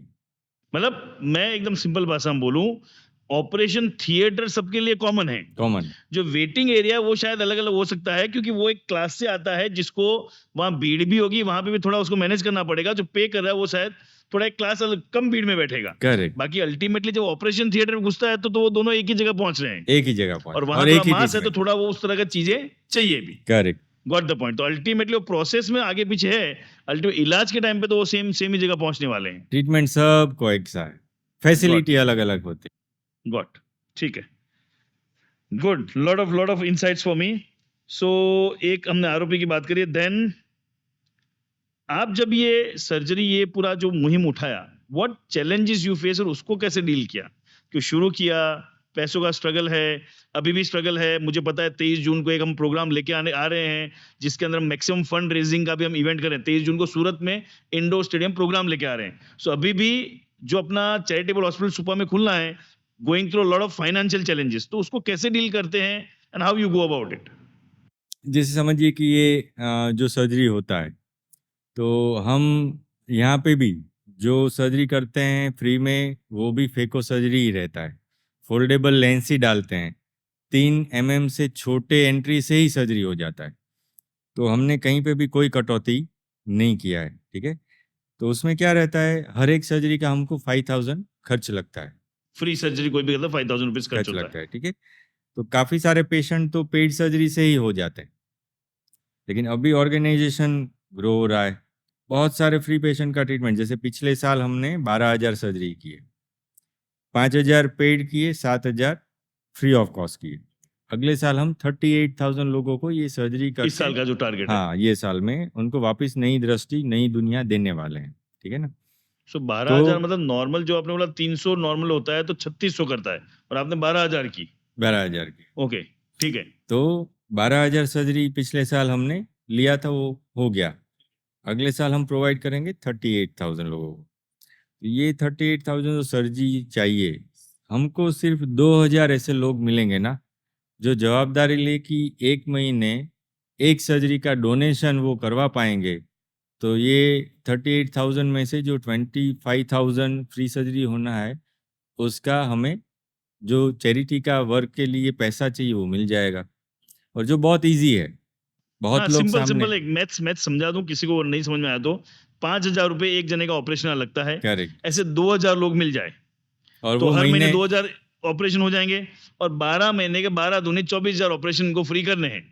सो आप में से भी किसी को ऐसा लगता है कि 5,000 रुपए हर महीने मैं दे सकता हूं और किसी की आंखों की रोशनी ला सकता हूं, कि बहुत छोटे छोटे गांवों से, कस्बों से ये लोग कैंप करके वहां से पेशेंट लाते हैं। ऐसे नहीं, शहरों की बात है, कि छोटे छोटे, मैंने वो कैंप देखे हैं, और इसमें मैं क्लिप्स भी डालूंगा, जो छोटे छोटे गांवों कस्बों से पेशेंट लाते हैं, उनके इलाज में सहभागी होना हो तो मैं इसके कहीं ना कहीं बायो में या चैट में कहने के लिंक डाल दूंगा, जिसके थ्रू आप भी इस मुहिम से जुड़ सको और वो डोनेशन कर सको। गुड, ठीक है। सो वो उस तरह से ये हो जाएगा। हाँ, तो मैंने यही देखा कि चैलेंज बाहर कहीं पे नहीं है। मुझे बहुत ईज़ी लगता है, बस इतना ही करना है। लेकिन उससे इतने लोगों का लाइफ में बहुत बड़ा लाइफ टाइम का चेंज आने वाला है। बहुत सारे लोग हमसे जुड़े हैं जो अपने बर्थडे के दिन, जैसे हमारे साथ एक नीरज भाई अग्रवाल है, उनके बराबर, बर्थडे के दिन 45th बर्थडे था, उन्होंने 45 सर्जरी का डोनेशन दिया। डोनेशन दिया। तो वो देख के उनको इतना सैटिस्फैक्शन फील हुआ कि वो अरविंद भी देखने आए। बराबर है। अरविंद देख के वापस आए, अभी उन्होंने पूरा मुहिम अपना बना लिया है। वो बोले, हाँ, डॉक्टर साहब आप ऑपरेशन करो, पैसों की आप चिंता उस पर छोड़ो। फोकस करो, पैसों की चिंता मत करो। और अगले साल मैंने अभी पूरा फोकस डाल दिया है। पिछले साल तक मेरा स्ट्रगल था, कहाँ से पैसे आएंगे, कैसे करेंगे, कोई जानता नहीं है। लेकिन अभी ये साल मैं टोटल निश्चिंत हूँ कि लोग आए हैं और वो पैसे ला के देंगे। मेरा काम सिर्फ इतना है कि ये सर्विस में पेशेंट तक पहुंचा दूं, पहुंचाऊं। और जो भी जुड़ता है वो इतना सेटिस्फेक्शन महसूस करता है, उनको आके ऐसा लगता है कि भाई एक किसी को नई जिंदगी दे दी। 5,000 रुपये नहीं दिए, एक नई लाइफ किसी को दे दी, और सिर्फ एक बंदे को नहीं, उसके पूरे परिवार को। तो स्लोली ग्रेजुअली जो आप चाह रहे थे वो पब्लिक प्रोजेक्ट बनता जा रहा है। हाँ, वो बनता जाए, लोग जुड़ते जा रहे हैं, और वो भी इतना सेटिस्फेक्शन, ग्रेटिट्यूड महसूस। और जो काम करने वाले हैं ना, हमारे स्टाफ है, वो हमको बोलते हैं कि पहले ऐसा था कि सासू माँ या तो मम्मी घर पे जाके डांटती थी, आओ काम करो, क्या कर रहे हो, इतने लेट क्यों आते हो। अभी वो बोलते हैं उन्होंने हमें पूरी स्वतंत्रता दे दी है, बेटा जितना काम करना है उधर कर, घर में संभालूंगा। वो बोलते हैं हमारे संबंध बहुत सुधर गए इसके बाद में। लोग हमको अलग नजरिए से देखते हैं अभी, कि इतना अच्छा काम करते हैं। डॉक्टर को हमारे यहाँ आके पेशेंट आशीर्वाद दे के जाते हैं। वो बोलते हैं आप बैठे हो तब तक हमको कोई हमारे लिए चिंता नहीं है। माहौल पूरा रिवर्स हो गया। पहले शुरू में थोड़ा हमको दिक्कत आया था, क्योंकि हम झोपड़पट्टी में कैंप करते हैं, पूरा स्लम एरिया, ठीक है ना। पागल जैसे लोग को हम लेके आते थे, जैसे समझो कि एक मानव सेवाश्रम है, ऐसा ही 3-4 सेवाश्रम सूरत में है। वो लोग क्या करते हैं, रास्ते पे जो गंदे लोग पड़े रहते हैं ना, जिसका कोई नहीं है, पागल जैसे उठा के लाते हैं, अपने वहाँ लेके जाते हैं और उन लोगों को साफ सुथरा करके अपने वहाँ रखते हैं। अभी पैसा बहुत कम पड़ता है तो उनका इलाज बहुत नहीं होता, हम वहाँ पे जाके कैंप करते हैं। हम झोपड़पट्टियों में, सूरत में 350 झोपड़पट्टी है। आप सोच नहीं सकते, किलोमीटर की किलोमीटर लंबी झोपड़पट्टी है। वो अपने तो सूरत तो लगता है कि ये तो एकदम साफ सुथरा है। हाँ 4-4 किलोमीटर वर्ग एरिया ऐसा है जिसमें झोपड़पट्टी है। तो हम वहाँ पे जाते हैं, वहाँ कैंप्स करते हैं। फिर उसमें जो माँ बाप रहते हैं, पैसे के अभाव में विजन लॉस चलाते रहते हैं, उनको लेके आते हैं, ऑपरेशन करते हैं, ठीक है। बहुत गंदे लोग, बहुत लो प्रोफाइल लोग, टच और नहीं करने का मन करे वैसे लोग। ऐसे लोग, ठीक है। तो हमारे डॉक्टर्स थे, उनको पहले ये लगता था कि मैं इतनी पढ़ी लिखी, मेरा इतना खर्चा मैंने किया, मेरा इतना मेहनत मैंने डाला, और अभी मैं फ्री में ऑपरेशन करूं, ऐसा और वो भी लगता ऐसे था। लोगों का। और वो भी ऐसे लोगों का जिसको छूने को मन ना करे, और समझते भी नहीं हाँ है, ठीक है। ठीक है ना। तो शुरू में वो रेजिस्टेंस आया, लेकिन जब उन्होंने देखा कि ऐसे लोग जब ठीक होते हैं ना, तो नॉर्मल आदमी पैसा दे के जाता है, ये पूरे लाइफ का आशीर्वाद दे के जाता है कि डॉक्टर साहब आपने मेरा ये नया जीवन दिया, ठीक है, आप भगवान जैसे हो। वो उसके 80 साल का आदमी 30 साल के डॉक्टर का पैर छू के जाता है, ठीक है। और वो जब बोलता क्या उन्होंने उससे ज्यादा उसके एक्सप्रेशन वो अपने आप दिख जाते हैं अपने कि आप मन दिख से जाते निकली है हैं, बात। नॉर्मल पेशेंट को ट्रीटमेंट करो, पैसा देगा, कंप्लेंट भी करके जाए। ये पैसा नहीं, आशीर्वाद देगा, और इतना आशीर्वाद देगा और पूरा एहसान मान के जाएगा, फिर डॉक्टर समझने लगे। फिर अभी ऐसा होता है कि डॉक्टर का बर्थडे आया, वो खुद डोनेट करता है, मेरी तरफ से 2 सर्जरी का डोनेशन, मेरी तरफ से 4 सर्जरी का डोनेशन, मतलब रिवर्स हो गया। जहाँ टच करने से डरते तो वो टच तो करना, इलाज तो कर ही रहे हैं, उल्टा अपनी जेब से पैसे भी डाल रहे हैं। एग्जैक्टली और हर रोज का ये होता है, ये पेशेंट बहुत डरे सहमे से रहते हैं। ऑपरेशन करने ले जाओ, सब लगाया है, निकाल के बाहर आ जाएंगे। अभी उसको बाहर आके डॉक्टर समझाता है, प्यार से सब सहारा देता है, फिर धीरे धीरे अंदर लेके जाता है, ऑपरेशन करता है, और इतनी सारी तकलीफ सहन करने के बावजूद, ट्रीटमेंट करने के बाद सेटिस्फेक्शन महसूस करता है, और वो भी 0 कॉस्ट में, जिससे उसको ऐसा लगता है कि मुझे कुछ नहीं मिल रहा है। लेकिन अभी सब डॉक्टर को क्लियर है कि देखो, नॉर्मल आदमी पैसा दे के जाएगा, क्या होगा, आपका घर संसार चलेगा, आपका खर्चा और वो भी निकलेगा। जरूरी है, चलाना भी है, ठीक है। हाँ, तो वो तो कहीं से भी आ जाएगा। जो आशीर्वाद दे के जाता है, आपके घर के रिलेशन भी अच्छे होते हैं, आपकी हेल्थ भी अच्छी होती है, जो आप सोच नहीं पाते उतना सेटिस्फेक्शन आप लाइफ टाइम के लिए कमा के सुख शांति लेके जाते हो। तभी थोड़े पैसे चाहिए या इतना सारा चाहिए, तो अभी वो लोग बट चूज करते वो हैं कि जब हमें तक ये फल चाहिए। नहीं चखते हैं तब तक लगता है ये सब फालतू है, मैं पैसे ही कमा लूं। बट वो फल चखना शुरू करते हैं, फिर लगता है कि ये बहुत बड़ा पावरफुल है। तो हमेशा शुरू में मैं यही बोलता था, आप भूल जाओ, कृष्ण भगवान ने क्या बोला है, कर्म करो, फल की आशा मत रखो। फल पे आपका बराबर है। अधिकार नहीं है, मतलब बराबर। वो ऐसा नहीं बोलते नहीं देंगे, हाँ हाँ हाँ। वो ऐसा बोलते वो मेरा काम है, आपका नहीं है, हाँ आप अच्छा करते जाओ। बस आप काम करते जाओ। तो शुरू में पेशेंट पैसे दे के नहीं जाते थे, लाखों का पैसा नहीं आता था, वो फ्रस्ट्रेट होते थे कि इतना पैसा नहीं आता है, कैसे करते। मैं बोलता वो सब भूल जाओ, आप सिर्फ काम करते जाओ, रिजल्ट दिखेगा। अभी ये 2 साल हो गया हम ऐसे काम करते हैं, अभी सामने से आके कुछ लोग बोल रहे हैं कि हम ये 200 करोड़ आपको देने वाले हैं, ठीक हाँ है। पूरा पूरा हॉस्पिटल खड़ा होगा, उसका पैसा मिल उसका जाएगा। वजह मैंने बोला कि देखो, अगर आप ये 2 साल पैसा लेते पेशेंट से तो आपको 200 करोड़ आने वाले थे, नहीं आने वाले थे। अभी देखो ये मैजिकल रिजल्ट है। तो जब भी हम ऐसे काम करते हैं निस्वार्थ भाव से, ठीक है, काम कर दो, भलाई कर दो, नेकी कर दो और फिर दरिया में डाल दो, तो ऐसा मैजिकल रिजल्ट आता है जिसमें सिर्फ पैसा तो मिलता ही है, बहुत ज़्यादा मिलता है, बराबर है। उसके साथ में रिलेशन, हेल्थ, सेटिस्फेक्शन, पूरी लाइफ आपकी अलग तरह से अलग ग्रो तरह कर से कट जाती है। गॉट, ठीक है, पावरफुल। सो किसी को सपोर्ट करना हो इस आई केयर के लिए, जैसे मैंने लिखा है, जो क्लियर लिखा है कि इसके अंदर इन्वॉल्व होना हो तो how they can get involve किसी भी तरह से, ऐसे नहीं ठीक है। डोनेशन की तरह से। आपकी एक मुहिम है जो मैं समझ रहा हूँ कि फ्री ऑफ कॉस्ट लोगों तक ये सर्विस पहुंचानी है, 200 करोड़ का फंड इकट्ठा करना है ताकि वो सुबह पूरा एकदम फुल फ्लेजेड हॉस्पिटल शुरू हो जाए, प्लस जो आई डोनेशन के लिए चाहिए या और भी किसी, कई बार कोई है तो मैं पैसा नहीं दे सकता, किसी भी रूप से इस अपने ट्रस्ट से, SVNM ट्रस्ट से जुड़ना हो तो क्या करके वो जुड़ सकता है? 3-4 रास्ते हैं जिससे जुड़ सकते हैं। देखो ये मुहिम किसके लिए है वो समझना बहुत ही जरूरी है हमारे दर्शकों के लिए। ये मुहिम उन लोगों के लिए है जो विजन लॉस भुगत के बहुत सारा दर्द झेलते हैं। दृष्टि तो गया ही गया समझो, उसका तकलीफ तो है ही है।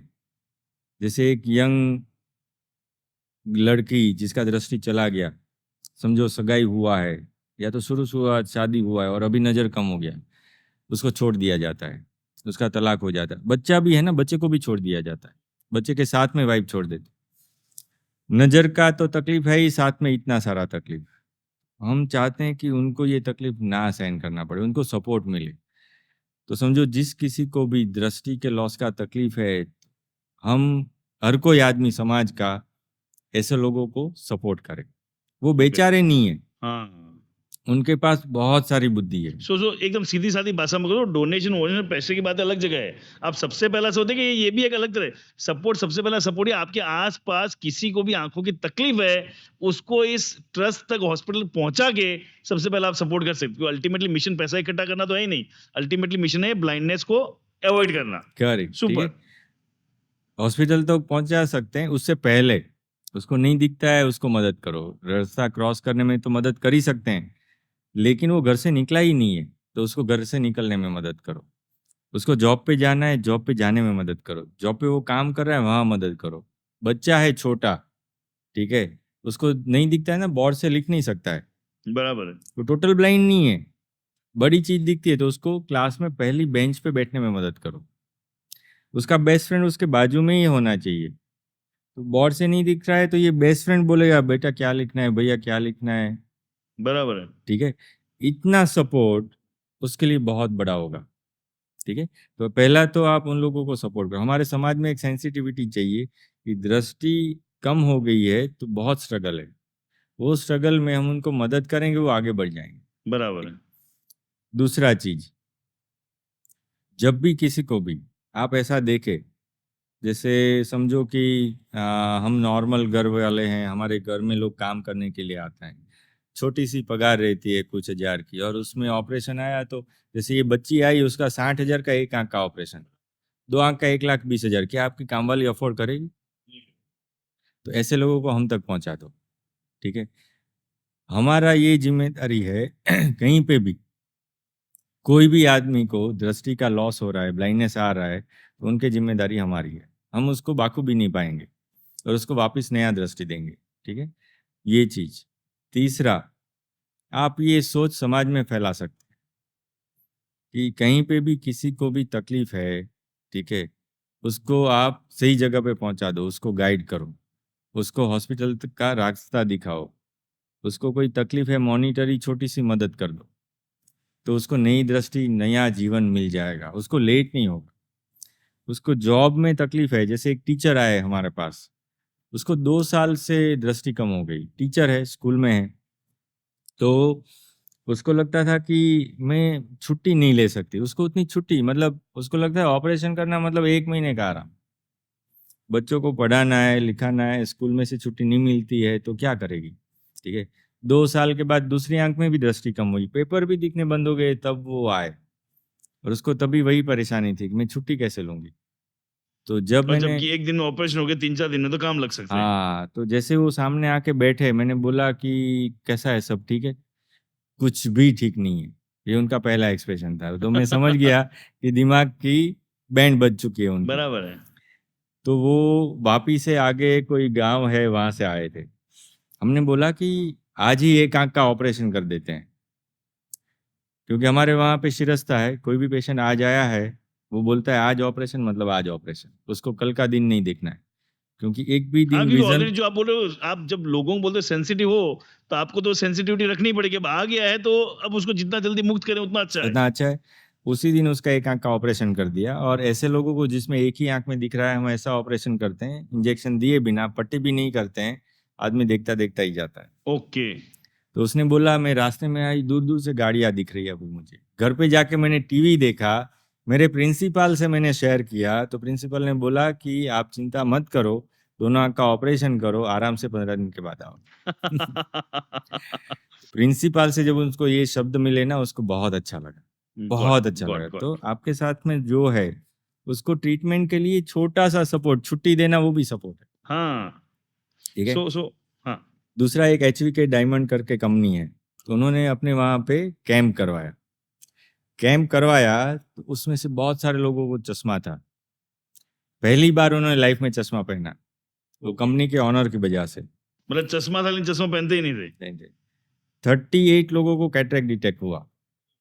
ये सैटरडे को उन सबका सर्जरी है, और जिसमें सहयोग ये सेट देने वाले हैं। सेट के लिए एक के लिए 5,000 रुपया है, लेकिन उसके कारीगर के लिए पूरा लाइफ लाइफ लाइफ है, चेंज होने वाला है। लाइफ चेंज होने वाला है। ठीक है ना। वो सब लोग आएंगे, और उनका सर्जरी ये सैटरडे को होने वाला है। तो जो भी वेल्दी लोग हैं, वो अपने नीचे वालों को ऐसा सपोर्ट कर सकते हैं। उसके वहाँ जो सफाई वाला आता है ना, उनसे पूछिए आपको देखने में तकलीफ है? वो बोलता है, उसको पूछो कि क्या मोतियाबिंद का तकलीफ है? वो बोलता है हाँ है, लेकिन मैं पीछे ठेल रहा हूँ, आप उनको मदद करो। सो इन शॉर्ट, मैं जो समझाऊं, मुझे अब कितना याद है पता नहीं, आपने 4-5, मतलब एक अलग तरह का जो बोलता है ना, एक्सपेक्टेशन ये थी नॉर्मल मेरी भी कि शायद ये होगा कि डोनेशन के लिए आप ये कर सकते हैं, वो कर सकते हैं, but this is what man in mission speaks. भाई पैसा वैसा सब यूनिवर्स करेगा, जो फोकस है वो है। सबसे पहला जो आपने कहा, जितना मुझे याद है मैं रिपीट कर रहा हूं, पहला कि ऐसे लोगों के लिए सेंसिटिव होने की बहुत जरूरत, that could be a support to your mission. Sensitive होना बहुत जरूरी है, कि उनकी लाइफ सच में स्ट्रगल है, उनके लिए सेंसिटिव होना जरूरी है। सेकंड, अपने आसपास में घर में काम वाली बाई से लेके बड़े बुजुर्ग लोगों के लिए सच में चेक करना है कि उनकी कोई स्ट्रगल है क्या आंखों के लिए। अगर है तो उनको जल्दी से जल्दी अच्छा इलाज मिले वैसी व्यवस्था करनी है। और तीसरा है, अपने आसपास ऐसा कोई कैंप करवा सकते हैं, ऐसे कोई लोग दिख सकते हैं, उनको किसी भी तरह से, जैसे आपके यहाँ पे एम्प्लॉय है तो जो छुट्टी देके, कुछ पैसों की मदद करके, सही जगह पे पहुंचा के उसकी आप मदद कर सकते हैं। और सुपर। आप नहीं मानोगे, वो आपका एहसान पूरी लाइफ नहीं भूलेंगे। एग्जैक्टली। और सबसे बड़ी चीज क्या है कि प्रिवेंटेबल है, टाइम से हो जाए तो आंख बचती है तो पूरी उसकी लाइफ बच जाती है। Great, excellent. सो एक दो क्वेश्चन है कि व्हाट मोटिवेट्स, मैंने, मुझे पता है भले आप शेयर कम कर रहे हैं, बहुत सारी चैलेंजेस है अभी, जितना पैसा चाहिए उसमें बहुत सारा कर्जा चल रहा है, कहाँ से पैसा आएगा, वो सब चैलेंजेस भी है। 23 जून 2024 को हम बड़ा प्रोग्राम कर रहे हैं, उसके अंदर आने की संभावना है, आएगा नहीं आएगा वो सब अनसर्टेनिटी है। इतनी सारी चैलेंजेस के बावजूद भी कैसे अपने आप को मोटिवेट और फोकस रख पाते हैं? जैसे मोटिवेशन, वो क्या होता है, बाहर से मिलता है ना थोड़ा, कि आपने मुझे थोड़े पैसे दे दिए, मैं मोटिवेट होकर आपका ट्रीटमेंट करता हूँ। आपने थोड़ा फायदा दे दिया, मैं मोटिवेट होकर आपको मदद करता हूँ। ठीक है। मोटिवेशन से भी ज़्यादा एक इंस्पिरेशन जो अंदर से आती है, ठीक है, वो ये आती है कि जब भी हम किसी को उसकी तकलीफ से छुड़वाते हैं ना, जैसे समझो स्वामी विवेकानंद ये बोलते हैं कि उसकी पीड़ा आप दूर करते हो, आप उसकी नहीं कर रहे हो, आप अपनी खुद की पीड़ा दूर करते हो। ठीक है। और मैंने ये ट्रांसफॉर्मेशन मेरे अंदर देखा। जैसे समझो कोई भी आदमी पढ़ाई करता है, डॉक्टर बनता है, उसके बाद अपनी हॉस्पिटल चालू करता है, और उसके दिमाग में यही रहता है, बहुत कंपटीशन है, बहुत कंपटीशन, हाँ। बहुत कंपटीशन, बहुत डिफिकल्ट है। ठीक है। उसके सामने जब हमने ये चालू किया, तो हमारे लिए कोई कंपटीशन नहीं। जैसे अभी हमने 12,000 सर्जरीज की, अगले साल हम 38,000 सर्जरी करेंगे। हाँ, उल्टा लोग बोलते हैं काम कम हो रहा है, यहाँ तो उल्टा यूज बढ़ा रहे हैं, 3 गुना बढ़ा रहे हैं। ठीक है, तो हम कॉन्फिडेंट है कि ये होगा, और मेरी टीम ने बोला कि ये हम करेंगे, मुझे अकेले को नहीं करना है। ठीक है, तो मैंने देखा कि मेरा लाइफ इजी हो गया। अभी समझो, इतने सारे पेशेंट को मैंने मदद किया है ना, अगर मैं कल से एक भी पैसा ना कमाऊं, ठीक है, मेरा बर्बादी हो जाए, मैं कॉन्फिडेंट हूँ, मुझे सारी लाइफ कोई ना कोई आके खिलाएगा।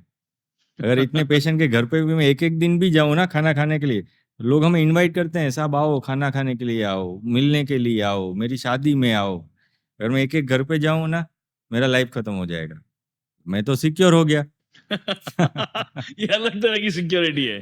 ठीक है, तो मेरा फुलफिलमेंट भी है, मेरा सिक्योरिटी भी है, वरना सर्वाइवल गेम ही चलता है ना, आप लाइफ टाइम के लिए ये सिक्योर नहीं है। मैं टोटली फ्री हो गया हूँ, मुझे सोचना ही नहीं पड़ता है कि मैं ये पेशेंट के पास से मुझे पैसा मिलेगा, मुझे नहीं मिलेगा। वरना क्या है, ट्रीटमेंट से पहले ही ये चलता रहता है, हाँ, इससे पैसा मिलेगा, नहीं मिलेगा, ज़्यादा मिलेगा, कम मिलेगा, लॉस होगा, फायदा होगा, तो आपका दिमाग उसी में उलझा रहता है। मैं फ्री हो गया हूँ। ट्रीटमेंट का भाव पूरा चेंज हो गया। अब ट्रीटमेंट हाँ, करो तो फोकस खाली ट्रीटमेंट ही है। तो power, freedom, peace of mind सब इससे मिल गया। वो इससे तो ज़्यादा चैलेंज पे फोकस ही नहीं इंस्पिरेशन, रहता है। हाँ, इससे वो सही मायने में बोलते हैं कि जो क्या बोलते हैं, वो प्रॉब्लम पे फोकस मत करो, जो है उस पे, या जो जो चाहिए उस पे फोकस करो, तो कंप्लीटली फोकस ही आपको उसके ऊपर है। एग्जैक्टली। तो अगले एक्सीलेंट। साल का मेरा एक ही फोकस है, मैं कैसे 38,000 लोगों को ट्रीटमेंट पहुंचा के उसको नई रोशनी दूं। और हर एक पेशेंट से सेटिस्फेक्शन मिलता है, ऐसा नहीं है 38,000 पे हाँ, मिलने वाला, बराबर है। एक एक आज पेशेंट। एक करते ही तुरंत सेटिस्फेक्शन है। ठीक है, अभी यहाँ आने से 10 मिनट पहले 7 साल की बच्ची से मैं सुन के आया कि डॉक्टर साहब आप मेरे भगवान हैं। अभी ये एक ही चीज पूरे साल का मोटिवेशन या इंस्पिरेशन के लिए बहुत ही बड़ा ना, हो गया। तो उसके सामने कोई भी चैलेंज आती है तो छोटी लगती गॉट। ठीक है, चलिए आगे बढ़ते हैं। हाँ, आंखों की हेल्थ को लेके ग्लोबली सबसे प्रेसिंग चैलेंजेस क्या है, उसको कैसे एड्रेस किया जाए? है। सबसे ज्यादा इंसिडेंस है कैटरेक्ट। कैटरेक्ट। ठीक है, और दूसरा है चश्मा। आज के दिन में हमारे सूरत के लिए हर रोज 3,000 चश्मा हम दे सबको, तो ये सब चश्मा पहनेंगे। अदरवाइज 60% लोगों को चश्मे का नंबर है लेकिन उसके पास चश्मा नहीं है। ठीक है, उन तक पहुंचाना ये चैलेंज है। और ज़्यादातर लोग illiterate, social economic lower class और गांव में दूर दराज के एरिया में रहते हैं। मतलब चश्मा भी है और नहीं पहन रहे हैं। हाँ, मिल ही नहीं रहा है ना। आप गांव में जाओ, कहाँ पे चश्मे का दुकान है? उनको चाहिए चश्मा, देने वाला कोई नहीं। ठीक है, तो उन तक पहुंचना, तो हम क्या कर रहे हैं, पेशेंट हम तक आए फिर हम ट्रीटमेंट दे, ये नॉर्मल प्रैक्टिस हो गया। हम बाहर निकलते हैं, पेशेंट तक जाते हैं और उन तक ट्रीटमेंट हाँ, पहुंचाते हैं। छोटे छोटे गाँव कस्बों में जाके भी आप लोग कैंप करते हो, जैसे अपने को झुपड़पट्टी है वहां पे जाके कैंप करते हो, कि वहां वाला पेशेंट तो हॉस्पिटल तक पहुंचना ही नहीं है, आप ही उन तक पहुंच जाते हैं। ठीक एग्जैक्ट। है। तो इससे क्या हुआ, हमने 2022-23 में टोटल 8,000 पेशेंट का चेकअप किया था। 2023-24 में हमने हमारे हॉस्पिटल में 60,000 पेशेंट देखे, 60,000 और हॉस्पिटल के बाहर और 60,000 पेशेंट देखे मतलब कैंप एक के हजार जरिए। 20,000 पेशेंट आपने देखे। 1,20,000 पेशेंट और देखे, मुझे ये बात बहुत सही लगी, पेशेंट आए उसके आप ही पेशेंट तक पहुंचने लगे। पहुंचने लगे। ठीक है, तो उससे हम ज़्यादा लोगों को टच कर पाए। तो आउटरीच एक्टिविटी ये चैलेंज को कम कर देता है। और दूसरा एक मुझे ये भी दिखता है, ये चैलेंज बहुत बढ़िया से एड्रेस हुई, क्योंकि कई बार ये भी होता है थोड़ी बहुत आंख में दिक्कत होती है, तो वो चलता है ना, वो हार्ट पेन शुरू हो गया तो हार्ट अटैक, अभी दौड़ना पड़ेगा, आंख तो ठीक है, उसको चलाते रहते हैं। कई बार मेरे पास कोई ऐसा ट्रीटमेंट नहीं है, डर है उसके पहुंचते नहीं, बट डॉक्टर ही उस तक पहुंच गया तो उसके लिए इलाज कराना बहुत आसान हो जाता है। और वो इजी हो गया ना, फिर वो डरते नहीं। हॉस्पिटल में जाने का डर है, जैसे कोई भी बंदा हॉस्पिटल में जाएगा तो इजीली 500,000 रुपया खर्च हो जाएगा उसका। ठीक है, ये तो घर में आ रहे हैं, फ्री में ट्रीटमेंट होने वाला होने है। वाला है, खर्चा लग नहीं रहा है, तो इजी हो गया ना, तो एक्सेप्ट करके वो लोग करवा लेते हैं, डर खत्म हो जाता है। और फिर धीरे धीरे अब आप रेगुलर करने लगे तो एक वो विश्वास भी बैठने लगता है। बहुत स्टार्टिंग में वो स्ट्रगल लगे भाई लेके जाएगा, आजकल वो मेडिकल में बहुत सारे उल्टे सीधे केस भी होते हैं, लेके जाए कुछ और कर लेगा, गुर्दा निकाल देगा, ये कर देगा, वो कर देगा, तो वो सब भी अब विश्वास बैठने लगा कि भाई ये हॉस्पिटल से लोग आते हैं, अच्छे से ट्रीटमेंट करते हैं, अच्छे से सारी चीजें कंप्लीट होती है। तो हम पैसा नहीं कमाते हैं, लेकिन लोगों का ट्रस्ट बहुत कमाते हैं। तो पिछले साल हमने ऐसा ट्रस्ट कमाया कि हमको कॉन्फिडेंस आ गया कि अभी नेक्स्ट साल इतने पेशेंट के तक हम पहुंच। हाँ, और पेशेंट टू पेशेंट भी वो लोग भी स्प्रेड करते हैं चीजों को, कि एक मैं बोलता हूँ मेरे यहाँ पे क्वालिटी सही है, मैं फ्री में कर रहा हूँ, अच्छी चीजें कर रहा हूँ, और एक जो एक्सपीरियंस करके 12,000 लोग गए या पहले के जो गए, वो उस चीजों को ज्यादा बेहतर फैलाएंगे। और गुड। हर हर एक डॉक्टर, उसको मैं यही बोलता हूँ कि जो कमाना है ना, तो पेशेंट का ट्रस्ट कमाओ। बराबर है। वो कमा लिया, अभी पूरा जिंदगी आपका हॉस्पिटल पेशेंट चलाएंगे, आपको चिंता ये नहीं तो करनी बेसिक पड़ेगी। बिजनेस मॉडल एक डॉक्टर के लिए नहीं है। कोई भी बिजनेस तो अगर मेरा कस्टमर का मैंने विश्वास जीता हुआ तो मेरी गाड़ी चलनी है, वहीं पे सबसे ज्यादा काम करने की जरूरत है। तो हमारे यहाँ पे एक नॉर्म है, हमको लॉस होगा चलेगा, पेशेंट को लॉस होगा तो नहीं चलेगा। वो हमारे लिए 10 गुना लॉस, तो वो हम कभी नहीं चलाएंगे। तो हमको लॉस करके भी पेशेंट का फायदा हम करते हैं, ठीक है ना। तो उससे क्या होता है, पेशेंट का ट्रस्ट 1000 गुना बढ़ जाता है। ऐसा कोई करता ही नहीं है ना, बराबर है। हाँ, उनका ट्रस्ट पहले हजार पैसा गुना देखते बढ़ हैं, जाता पहले है। अपना फायदा देखते हैं, फिर होगा आपका फायदा बाद में। तो हमारे पेशेंट ऐसे हो जाते हैं, ब्रांड एम्बेसडर हो जाते हैं। एक पेशेंट 100 पेशेंट को भेजता है, अभी गाड़ी कहाँ से रुकेगी। गांव में 5 पेशेंट ट्रीटमेंट करती है, पूरे गांव को भेजते हैं, तो इनका कॉन्फिडेंस बढ़ जाता और अब वो ट्रस्ट भी बैठ गया, नहीं तो पहले उनको था भाई हॉस्पिटल जाएंगे, एक ऐसा हॉस्पिटल सच में फ्री में करेंगे नहीं करेंगे, तो उल्टा सीधा, बट वो अब धीरे धीरे विश्वास अपने आप बैठने है। लगा। और एक पेशेंट दूसरे को पकड़ के लेके आता है, इधर तेरा ट्रीटमेंट हो जाएगा। और वो सूरत से नहीं, गांव गांव से, हाँ, महाराष्ट्र से और सही देखो ऐसे तो आते हैं। गांवों और कस्बों में ही जरूरत है सर। शहर में तो बहुत सारे हॉस्पिटल भी है, बहुत सारी अवेयरनेस भी है सर, छोटे छोटे गांवों कस्बों उनमें तो उसकी है ही अवेयरनेस नहीं, भी नहीं है। और डॉक्टर भी अवेलेबल नहीं है। तो अपने इंडिया के लिए दूसरा चैलेंज ये है कि अगर सब पेशेंट आके बोले ना कि हमको ट्रीटमेंट दो, तो उतने डॉक्टर, उतने हॉस्पिटल है नहीं। है ही नहीं। पूरे इंडिया में 25,000 आंखों के डॉक्टर है, ठीक है। और ट्रीटमेंट वाले लोग, जिसको ट्रीटमेंट चाहिए, वो करोड़ों में है। ओहो हो। और करोड़ों तक पहुंचने के लिए उससे कई करोड़ चेकअप करने पड़ेंगे। ऐसा भी एग्जैक्टली, नहीं, वो तो चेकअप करूंगा तो पता चलेगा इसके आंख में इसका दिक्कत है आंख कि में नहीं है। दिक्कत है। तो इतने डॉक्टर्स अवेलेबल नहीं, तो ये एक और बड़ा चैलेंज है हमारे लिए। इसीलिए हम यहाँ पे डॉक्टर का एफिशिएंसी बढ़ाते हैं, ताकि हम ज़्यादा लोगों तक हाँ, कि वो ट्रीटमेंट पहुंचा 300 की जगह वो 2,000 करता है तो डॉक्टर की एफिशिएंसी बढ़ गई। सकें। एग्जैक्टली, ठीक है ना। तो हम ट्रेनिंग का काम करते हैं। तो यहाँ पे हम, जो नया सुपा में प्रोजेक्ट बनेगा, उसमें आंखों के डॉक्टर और आंखों के सुपर स्पेशलिस्ट डॉक्टर्स को ट्रेनिंग देके, ट्रेनिंग में देंगे। हाँ, ज़्यादा से ज़्यादा डॉक्टर ट्रेन करेंगे, ताकि हम ज़्यादा से ज़्यादा लोगों तक ट्रीटमेंट सो पहुंचा। इनिशियल स्टार्टिंग ये है कि हम ऑपरेशन से करेंगे, लेकिन उसके बाद और डॉक्टर्स बने और अच्छे डॉक्टर्स बने, उसके ऊपर फोकस होगा कि अल्टीमेटली मिशन मिशन है कि ये ब्लाइंडनेस मिटाना। हाँ, तो उसके लिए डॉक्टर्स भी तो चाहिए, सिर्फ खाली वो ब्लाइंड का इलाज करने से होने वाला नहीं नहीं है। है, तो उनका स्केल बढ़ा रहे हैं। गॉट। और मेरा सपना है कि एक दिन, भगवान की इच्छा से अगर हम सफल हुए, तो रोबोटिक हैंड बनाएंगे, ओके। जो बहुत ज़्यादा एक्यूरेट होगा, और उसको हम मल्टीप्लाई कर सकेंगे एंडलेस, ताकि हम गॉट। डॉक्टर का और स्किल का कमी पूरा कर सकें। पूरा कर सके। और हमारे इंडिया के हर एक बंदे को, हमारे माननीय राष्ट्रपति नरेंद्र मोदी का सपना है कि हमारा प्रधानमंत्री। राष्ट्र, हाँ सॉरी, प्रधानमंत्री नरेंद्र मोदी का सपना है कि हमारा राष्ट्र कैटरेक्ट ब्लाइंडनेस फ्री राष्ट्र बने। तो वो कहीं ना कहीं हम पूरा कर पाएंगे। Excellent vision. हाँ, ये हुआ टेक्नोलॉजी का एकदम सही यूज, क्योंकि जब रोबोट आता है तो उसकी एक्यूरेसी एकदम परफेक्ट हो जाती है। बहुत ज़्यादा। और प्लस अगर एक हाथ बनाना, अगर वैसा रोबोटिक बना तो उसको तो 5 लाख बनाओ, 50 लाख बनाओ, उसमें तो कुछ करना ही नहीं। तो इंसान को तो एजुकेशन दो, ट्रेन करो, फिर उसकी खुद की कमियां हैं वो भी चलेगी, उसका कभी मूड अप है डाउन है वो सारी चीज, वो तो उसमें कुछ होना ही नहीं है। वाह, सुपर। चलिए, बहुत सारी बातें की है मेरे एंड से। लास्ट क्वेश्चन, और आपको कुछ ऐड करना हो तो आप डेफिनेटली कर सकते हैं कि यूथ आजकल लगा हुआ है स्टार्टअप स्टार्टअप स्टार्टअप, पैसा कमाना, 100 करोड़, 200 करोड़, 500 करोड़। यूथ को अगर सच में ये सेटिस्फेक्शन वाले रास्ते पे जाना हो तो क्या माइंडसेट होना चाहिए और क्या सोच के वो इसके अंदर जा सकता है? करेक्ट। देखिए, आप कोई भी एरिया ले लीजिए, ठीक है। जैसे मेरा बेटा है, तो मेरे दोनों बेटों को मैंने बोला है कि बेटा आप प्लम्बर भी बनो ना तो भी आप अच्छे से अच्छे प्लम्बर बन सकते हो। कोई भी ब्रांच बड़ा नहीं है, कोई भी ब्रांच छोटा नहीं है, उसमें आप क्या करते हो वही सब कुछ। तो ब्रांच के पीछे भागना छोड़ दो। और आप अच्छे से अच्छा कब करते हो, जब वो आपके चॉइस का है, चॉइस का है, जिसमें आपको बहुत मजा आता है। ठीक बराबर है, है। एक बुक है जिसका नाम है इकिगाई। इकिगाई, हाँ। इकिगाई उन पे लिखी गई है, जापान में जो लोग 100 साल से ज्यादा जीते हैं तो वो क्यों ज्यादा जीते हैं, राज क्या है। तो उनका राज है इकिगाई।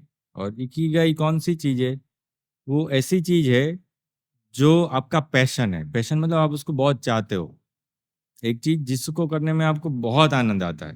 ठीक है, दूसरा जिससे आपको पैसा मिलता है, मतलब आपका घर हाँ, भी कि अच्छे से चलने पैसा भी वाला है। इम्पोर्टेंट पार्ट है, बराबर है। तीसरा जो आपका स्किल है, आपके लिए नेचुरल है, उसमें आपका कोई रेजिस्टेंस नहीं है। वो आप इजीली अपने दिल से पूछो कि भाई मेरे लिए क्या इजी है, क्या अच्छा है, क्या चीज मैं बहुत अच्छी तरह से कर पाता हूँ वो। और चौथा जो समाज की जरूरत है। ये चार चीज जहाँ पे इकट्ठा हो गई, वो करने से आपको आनंद मिलेगा, आपको पैसा मिलेगा, आपका वो इजी चीज है, और समाज में आपकी उपयोगिता है उपयोगिता और है, और नाम भी, समाज में दोनों तरफ से आपका देख नाम सकते होगा। ठीक है ना। और ये करने से आप 100 साल से ज्यादा जीने वाले हो। और वो भी हेल्दी। हेल्दी, हाँ। हाँ, जीना एक चीज है, हेल्दी जीना अलग चीज है। उसके अगेंस्ट अगर आपने अपनी ब्रांच किसी के कहने पे चूज की, किसी को देख के, लोग डॉक्टर क्यों बनते हैं, हाँ, इसलिए बनते डॉक्टर्स में हैं। नहीं है, मैं तो टीचर हूँ, करियर काउंसलिंग करता हूँ, तो हर कोई आके ये स्कोप किसका है, ये नहीं हाँ, देखते बच्चों को क्या पसंद है। किसमें ज्यादा पैसा है। बराबर है, स्कोप किस में है, बराबर है। और हकीकत ये है कि अगले सालों में इंडिया में अपॉर्चुनिटी बहुत ज़्यादा बढ़ने यूज है, वाली बराबर है।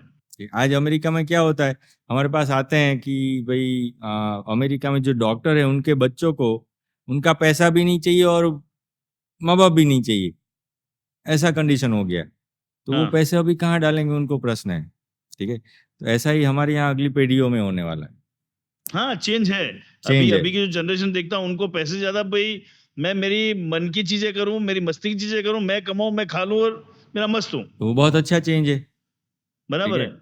तो हमें कहीं ना कहीं अपने बच्चों को इसमें से निकालना है कि हमारी ब्रांच ही सिलेक्ट करें। हमें उनको स्वतंत्रता देने हैं कि आपको जिसमें बहुत ज़्यादा आनंद मिलता है वो करो, जो आपका natural by God gift skill है वो करो, उससे किसी की भलाई करो। पैसा बाई प्रोडक्ट एंडलेस आएगा। ठीक है, बराबर मैंने है। मेरे फादर को देखा कि वो भी डॉक्टर थे।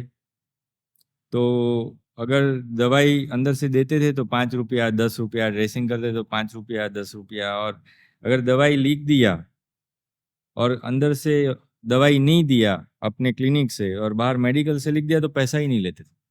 उन्होंने बोला कि मैं उसको कुछ दे ही नहीं रहा हूँ तो लूंगा क्या। ठीक है, और मैंने देखा कि उनकी लाइफ में कभी पैसों की दिक्कत नहीं आई। हम बच्चों को कभी भी ऐसा नहीं हुआ कि ये चाहिए और वो हमको नहीं मिला।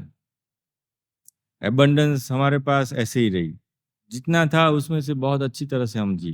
ठीक है, तो एक कॉन्फिडेंस आया, पैसों से जीवन नहीं होता है। पैसों की रिचनेस अलग चीज है और लाइफ की रिचनेस अलग अलग चीज। चीज है, दो अलग अलग चीज है। तो हम लाइफ की रिचनेस के पास जाएंगे तो पैसे तो बहुत छोटी चीज है, वो आने ही वाले हैं, लेकिन लाइफ पूरी भर जाएगी। तो ऐसा जीवन हर कोई यूथ वाला जी के जाए। अगर ये नहीं करेंगे ना, पैसे आएंगे, साथ में फ्रस्ट्रेशन भी आएगा, सेटिस्फेक्शन होगा नहीं, और कहीं और खुशियां ढूंढने जाएंगे, और फिर एग्जैक्टली, नशा पता ड्रग्स दारू ये सब आएगा। तुम क्यों ऐसा, और इसमें परिवार की बर्बादी, बर्बादी। रिलेशन की बर्बादी, हेल्थ की बर्बादी, एंड ऑफ लाइफ सब बर्बाद। उसी के सामने अगर हम इकिगाई वाला जीवन जिए तो सब आएगा और आनंद सुख से जिएंगे। क्या तो मेरी यही सबसे विनती है कि हम ऐसे जाएंगे, ऐसे जाओगे लाइफ में सब आ ही जाएगा और लाइफ रिच हो जाएगी। गुड। चलिए, तो एंड करते हैं। ठीक है, thank you so much for finding time. और बहुत सारी चीज़ें आपने एक्सप्लेन की है, और जो ऑडियंस है उनको डेफिनेटली आंखों का इंपॉर्टेंस क्या है वो समझ में आया होगा। किस तरह से आप इस मुहिम से जुड़ के लोगों का भला कर सकते हो, जिनको आंखों से नहीं दिख रहा है उसका भला कर सकते हो, एंड बेस्ट पार्ट, इसको स्प्रेड करके किसी भी एक व्यक्ति की आप मदद करते हो तो बहुत बड़ा पुण्य आप कमाते हो। तो मैक्सिमम लोगों को इसको स्प्रेड कीजिए। जनरली ऐसा लग सकता है मार्केटिंग चीजें ये फ्री दे रहे हैं, मैं भी यूट्यूब पे फ्री दे रहा हूं। सिर्फ आपको किसी को फॉरवर्ड करके सही लोगों तक ये मैसेज पहुंचाना है, जिससे आप बहुत बड़ी सेवा का काम करेंगे। सो प्लीज इसको शेयर करते रहिए। मिलेंगे नेक्स्ट एपिसोड में। Thank you.